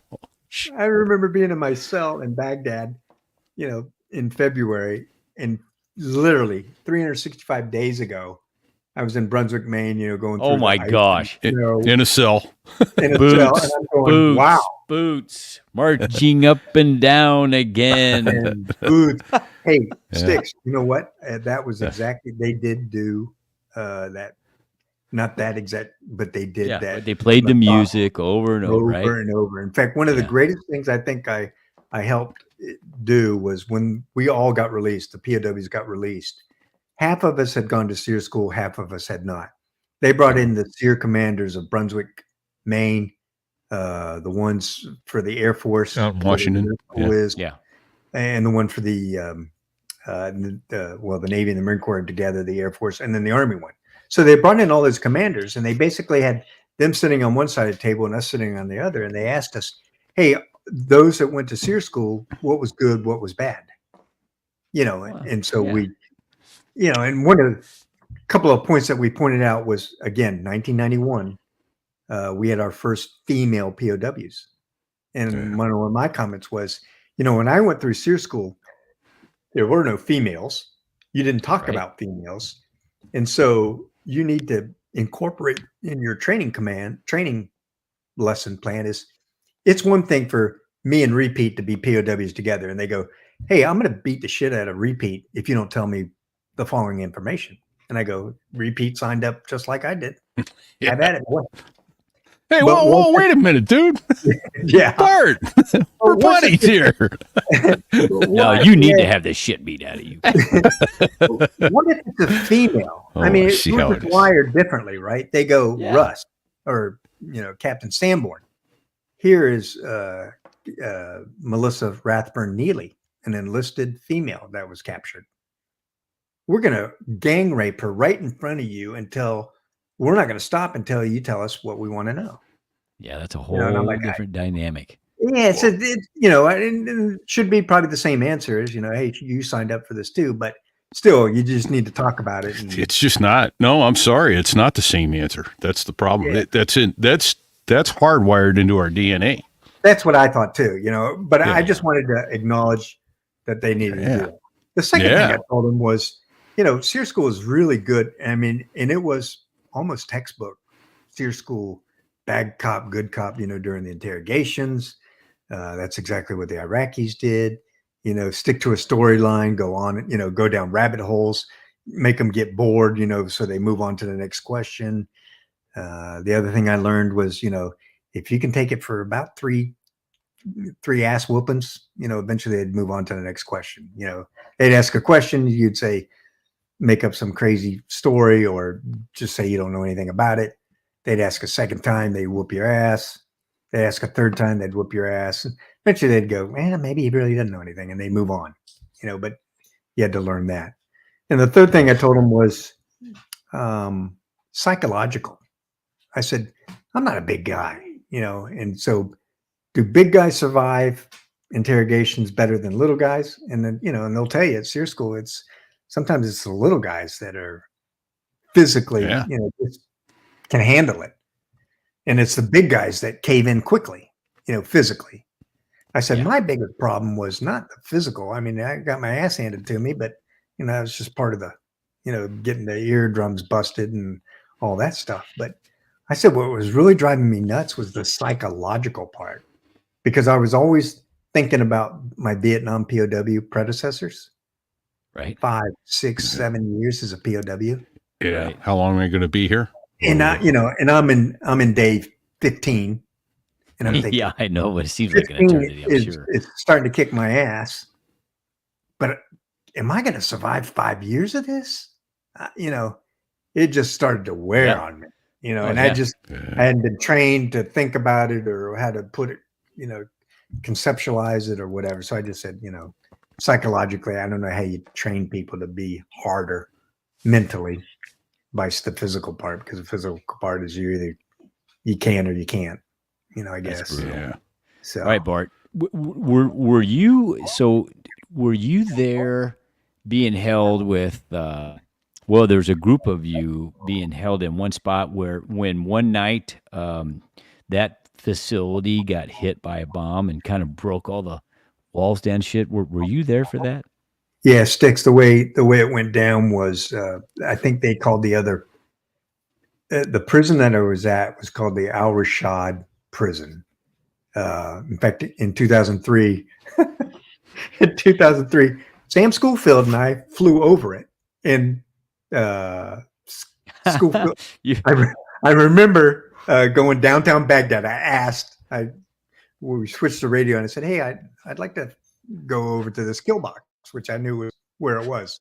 I had the Latin law in the prison that I held at. And I remember talking to the controller, and he goes, "Yeah, cleared over there. Contact this JTAC, and so as we were going over there with our lightning pods, Schofield, who is my wingman, goes, "Hey, sir, we're not going to do anything stupid, are we?" That's a valid question. That is a valid question. I go, "No, I just want to film, with my lightning pod. I want to see, where they held me 12 years ago." And so we flew over it. Oh my gosh. I had the Latin long. We punched it in together. We videotaped it. I think he was so relieved. He's like, "Okay, the skipper has not just totally lost his marbles. He's going on a revenge flight that day." That's almost another show title there. That's a good runner-up anyway. We're not going to do anything stupid, are we? We're not going to do anything stupid, are we? So anyway, going back to that prison, they held. Remember, I got shot down on February 9th, so that's about 17 days into the war. They had already captured 10 or 12. Yeah, you had some Brits there with you, an OV-10 driver. Yeah. But apparently the water or something happened in that prison, so they moved all those prisoners to another prison. They called it the Al Joliet or something like that. So then they fixed the water in the original prison. So as they captured more and more pilots and allies, they filled two different prisons. So there were two different prisons. And the one that you're talking about did get bombed. It happened to be over there by the headquarters intel. And I'm pretty sure the Allies knew exactly where the prisoners were because the building was shaped like an H. And they literally said, "Bomb that branch, that branch, that branch, but don't bomb that branch because that's where 12 of our POWs are."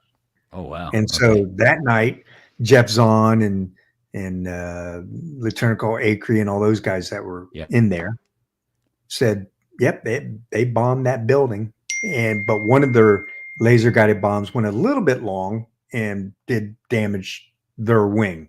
And that's when Jeff Zahn, the A6 guy, and Bob Wetzel, Jeff Zahn said, "All of a sudden, I have no wall." And he says, I jump up out of the rubble, and he goes, and he's wearing a yellow POW, suit that they gave him. And he goes, and he's walking, he's kind of walking around in the prison, in outside, and he goes, "What do I do? Where do I go? I'm a white guy in a yellow suit, in a yellow suit in downtown Baghdad, So that's when all the Iraqis, came out of their holes and they captured it, but they put them all together. And it was the first time that a lot of them saw each other. Bob Wetzel saw, Jay Zalman saw not Jay Zalman, but Jeffrey Zahn, and Lieutenant Acree, and they all got together, and it's like, "Oh my gosh, I thought you were dead. I thought you were alive," But I was in a different prison with the 3 British SAS guys, which from back to Bravo. Bravo 2 Zulu. Bravo 2 Zulu. In fact, if you read that book, I'm in there. Yes. Yes, I have read that book. I have like a paragraph or something, and they go, "A new guy got captured. He has a mountain." And when they saw me, they never saw me because I was always at night, and they could only see a finger when I put it through the my prison curtain, as they walked by, and they could see like an eyeball sticking out. But when I first got captured, they whispered, they like, "Hey, new guy, who are you?" And SEER school teaches you, be careful. They're probably bad guys, that are infiltrating like people. Yeah. So I was kind of, I kind of went into the Marine Corps mode. I go, "Captain Russell Sanborn, United States Marine Corps." And they make fun of that in the book. They're like, "So the new guy got captured. He got his ass handed to him. We heard him getting roughed up. But when we tried to talk to him, he got very parochial on us. Yeah. Well, I didn't know who they were. Right. Right? No idea. I'm not giving you any information. And I end up, I find out later that they're British SAS snake eaters, Oh, yeah. Oh, they were, but all three of them were in a prison together because they're ground enlisted guys. I'm an aviator, and every time they bombed Baghdad, they were just pissed off that some airplanes are bombing us, and the British guys got cigarettes from the guards. They got anti-diarrhea pills. Oh, wow. From the guards, but they were good. They would share them. They would go, hey, because I was puking from both ends, just from the food and, vomiting on yourself and, feces all over your hands and it's a mess. Right. But, so I'm losing weight rapidly and, but they wouldn't, I'd ask for medical and they were like, no, you're not getting medical, but they would give it to them. They'd give it to David Lockett, who was also a Army POW. Okay. The truck driver guy who got captured with Melissa Rathburn Neely, who was the two of them were in the vehicle together. And anyway, he goes, hey, empty your shit bucket in the third stall and I'll put 2 diarrhea pills in the corner. And sure enough, so he would empty his bucket. He'd hide them there. I'd go in there and get those 2 anti-diarrhea pills for it. So, so how much weight did you lose? So I'm not a very big guy. I lost, I was, 17 pounds in 30 days. Ooh, that's good. You're just beating it out left and right. Although, what's his name? Greg, who's the other Harrier pilot that got shot down?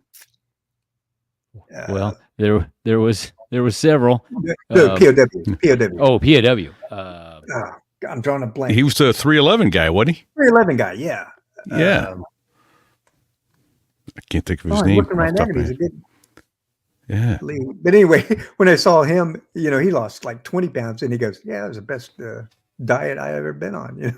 I needed to lose 20 pounds. Holy shit!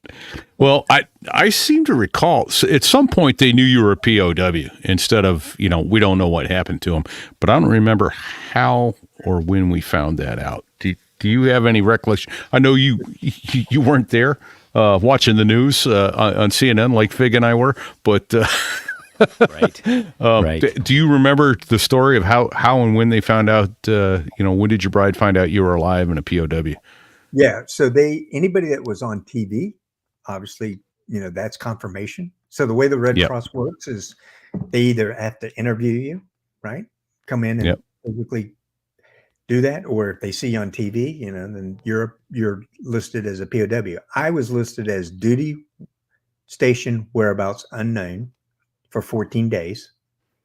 Okay. And at the end of 14 days, you go to MIA status automatically, unless the Red Cross has your social security number, name, and can verify that you are a POW. So I was never listed as a POW. My wife, the day I was released, they released us in 2 different groups. One group they released and they bussed from Baghdad to Jordan. I think there were 10 of them. And the next day they flew out the other 10 of us. They bussed us to the Baghdad International Airport and they were going to fly us out on a Red Cross airplane to Al Riyadh or Riyadh, Saudi Arabia. Saudi. Okay. Yeah, Saudi. And so I was on that second group. And what they told my wife was just prior to both of us being released is we have a list of POWs, those that were on the news, verified. But remember, there were 52 Allied pilots that were missing, killed. Yeah. Right? 52. They knew that they were going to release 20. So my wife basically said, 52 are missing, dead, POWs, whatever. We can't tell you by name. And there are 20 that are alive. So, you get a 20 out of 52 chance that he's going to be one of those 20. But since they never saw me, So Tony Nearad, goes back to Tony Nearad, is assigned as VMA 231 to be my shadow. You know what a shadow is? Okay. So Venom says, Ripper, the POWs are going to be released tomorrow. Here's your mission. You got 2 missions. One, inventory all of Bart's stuff. Categorize it. Okay. He has 5 underwear. He has 4 postcards. He has $32, all that stuff, and ship it back to his wife. And oh, by the way, if you find anything incriminating, don't send any sex toys back to her. Yeah. If he's got a girlfriend, bury the pictures, bury the letters. It's perfect. Man. This is what Venom Berryman, said. Michael Berryman. That was who Yeah. Thank you. Yeah. Thanks, Sticks. Thanks, Sticks. Thank you. So anyway, that was Ripper's job, was to inventory all my stuff. And one thing he did confess to me when he saw me come off the Red Cross airplane, he goes, Bart, I had to inventory all your stuff. And hey, man, I recorded everything. You had 27 cents and, you had these stamps and blah, blah, blah. He goes, but I didn't think you were going to be alive. So, your Garth Brooks tape that you really like? Well, I kept that. I kept that in your 27 cents.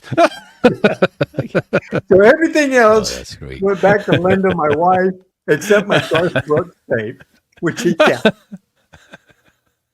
Anyway, Nice. so he's at the You got bottom. friends in low places, Bart. Yep. So Tony Nearad is told by the skipper, Venom, go to Riyadh. 10 POWs are going to come off that airplane. I have no idea if Bart is one of them. Bart's body may be one of them.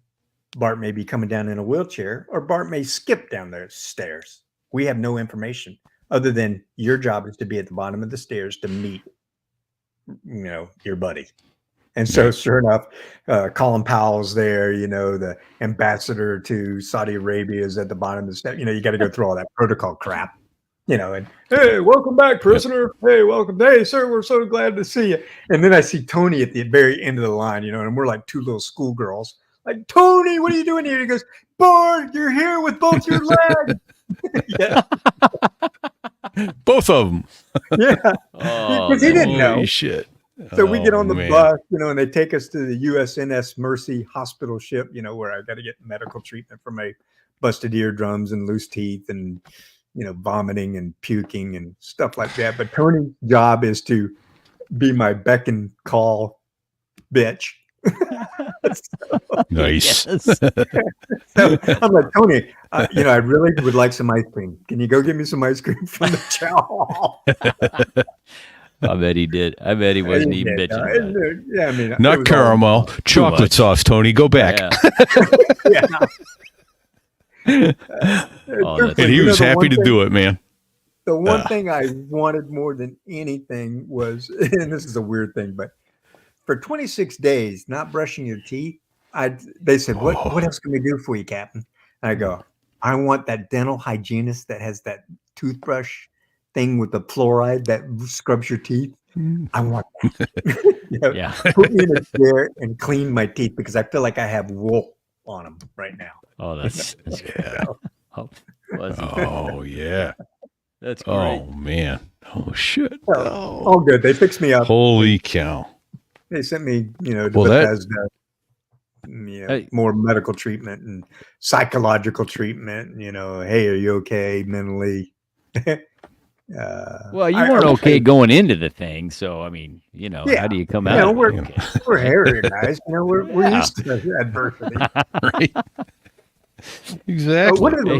But one of the really cool things they did do though was, so we're on the USNS Mercy hospital ship, 20 of us, Okay. and then they flew us to Bethesda. So if you were Navy or Marine Corps, they flew you to Bethesda. If you were in the Army, they flew you to Walter Reed. If you're in the Air Force, wherever their hospital is. So they separated us, to give us 5 more days of medical evaluation, psychological evaluation. So the 5 Navy Marine Corps guys are at Bethesda, and they brought in a Vietnam POW, to talk to us. Oh wow. Yeah, Okay. I thought that was really cool. And so basically, he comes in and he was a POW. He was the very first A4 POW. So he'd been there, 7 years as a POW? Oh, You know? That's brutal. Yeah. Yeah, it's brutal. Got shot down in the Gulf of Tonkin. And anyway, he comes in there and he goes, and we kicked out the psychiatrist. You know, we kicked out all the medical people. So it was just the 5 of us plus him. And and nobody wanted to talk. You know, first of all, we're a bunch of guys, you know, don't want to whine and, you know, be babies and, oh, it was hard, you know, blah, blah, blah. And finally, he asked this question. He asked a simple question. He goes, you guys don't want to talk to me, do you? And so Larry Slade, one of the Navy guys, said, sir, let's be completely honest with you. And he went around the room and he goes, Guy Hunter, 45 days, POW. Myself, 35 days. Russ Sanborn, 29 days. Major Joe Small, 17 days. And he goes, and you, sir, 7.5 years. Do you think we're going to tell you about our whiny little experience? Right. And complain? He goes, we're not worthy to be in the same room with you right now. And this guy was the greatest guy in the world. He goes, you know what?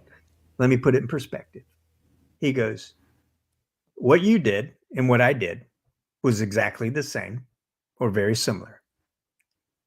I did it 1 day, 2 days, 3 days, and it ended up being 7 years. You did it 1 day, 2 days, 3 days, and then only ended up being 45. But we walked the same path. My path was just longer. And man, as soon as he said that, we're like, wow, this guy's got perspective, but we just felt like we had no business being in his, anywhere near totally. him. I totally get that. Yeah. Right. He's an amazing, how do you survive 7 years of that? Well, that's God bless that guy. That's willpower. I can only imagine it's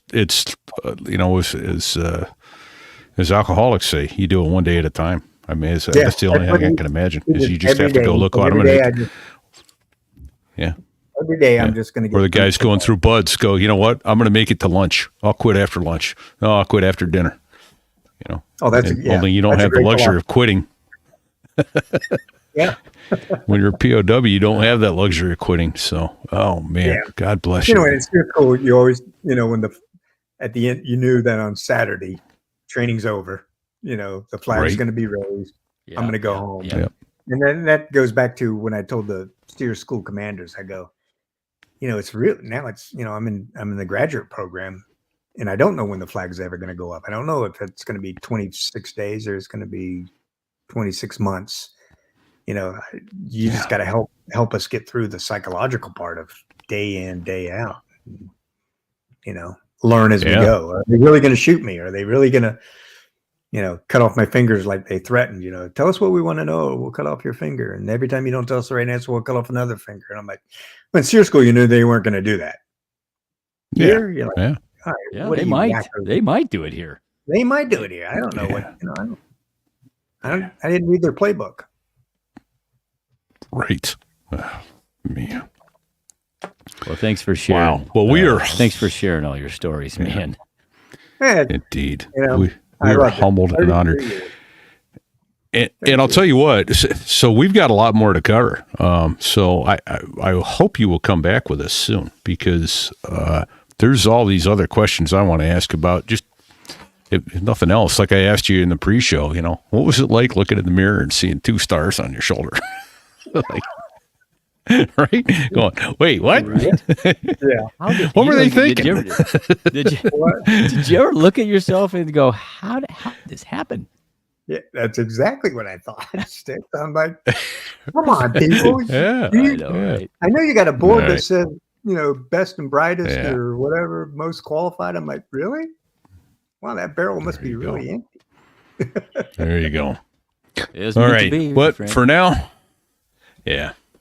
now, we got to land this airplane and say thank you for your service. God bless you. You're our first POW, and we're grateful for that. We know that's a ribbon you didn't intend to or ever want to earn. No. Or metal, I should say, not a ribbon, a metal. And all of those who have suffered the same fate. Yeah, you've walked the same path, and that is not a path anyone should ever have to walk. It's not good. So thank you for your service to this country. Thank you for signing that check, that blank check that you were Linda Wright. And thank you to your bride, Linda, and all the military brides and husbands out there who are keeping the home front fires burning so that the people out on the front lines can do what they do to make this country as free as this. We're grateful every day for that service. Eternally. And, a couple other quick thank yous. We got to say thank you to Dave Hamilton over at Backbeat Media, Backbeat Media online, or backbeatmedia.com online for our advertising. And thanks to Badass, BDS Aviation Photography.com. Yeah, thank you to Sticks for Thank you, Sticks, for being in the photography. background and doing all the producer stuff you've been doing. You're awesome. That is awesome stuff. Yes, sir. Fig, if you want to get some cool merch, a coffee mug, a beach towel, getting out of bikini season in the Northern Hemisphere, those of you down in Australia, get yourself a So There I Was bikini. So there I was. There I was .us/merch. That's where you go. Absolutely. And a nice little QR code on the front of that bikini so someone can come up and point their camera at it. Is that what that's for? All this time? That's what it's for. Son of a bitch. I didn't put that together. Right? Right? I thought it was man. like a bullseye or something. It's a QR code, man. So, okay. Anyway. Thank you. Oh, holy cow. What other stuff have we got? So there was .us/rate. Give us a rating. Give us a 5-star rating. Count them 5. Not 4, not 3. If you got to give a 3-star rating or a 2-star rating, go over to Basket Weaving Is Us or something like that. Give them the 2-star. Give us the 5. If you can't give us 5, So- tell us what it takes to get the 5, because we're trainable. Absolutely. So. And then we Hey, got to say Fig. thanks to the the 2 Air Force F-16 guys that make the Air Force sound good. That's the music of the Dos Gringos. 4 albums, not Don't a bad miss it. song on any of them. They're all amazing. If you want to laugh, you want to have a good time while you're laughing, listen to the Dos Gringos songs. Right. Absolutely. And thank you to all of our listeners and supporters, those who are over on Patreon, who have lost your judgment and are throwing money at us. We're deeply grateful. That's what helps keep these shows coming to you. Because, this Thank is not you. a cheap proposition, and we couldn't keep doing this without you. So, yeah. And I think that's about it. Fig, did I leave anybody out? I can't, off the top of the cuff here, I can't think of anybody. I'm sure we're missing I somebody. think we got it. I'm sure we are. And if we are, we apologize up front, but we'll get back to it. All right, everybody. Until next week, I would say stay safe. Check 6. Hoorah. And don't sit on the ejection seat handle. Bago. We miss Bago. Oh, Bago. Thanks, Bago. Thanks, Bago. We missed you tonight, brother. Well, there I was, crossing the pond, and you could see that I wasn't exactly fond of all the shit I was wearing on that day. Now an F-16 is cramped enough, but it's even worse with all that stuff supposed to save your life. But we knew there was no way. 'Cause when you're going down the North Atlantic, man, it's over. Hey, what? It's what? He said it's over. That boy is a P.I.G. pig. Was it over when the Germans bombed Pearl Harbor? No! And we're out. All right. Oh, that's a good one. All right. We got to get an upload and off to the, what the hell is it? I know what I want to say, but I can't seem to say it. And now Server. I've lost my control of my computer. Yeah. The server. The server. I have lost control of my computer. There it is. There it is. Now I'm going to end the stream. Good night, everybody. Means. Take care. Good God night, bless. everyone. Thanks for watching. We had 15 Indeed. 15 people. Stay safe.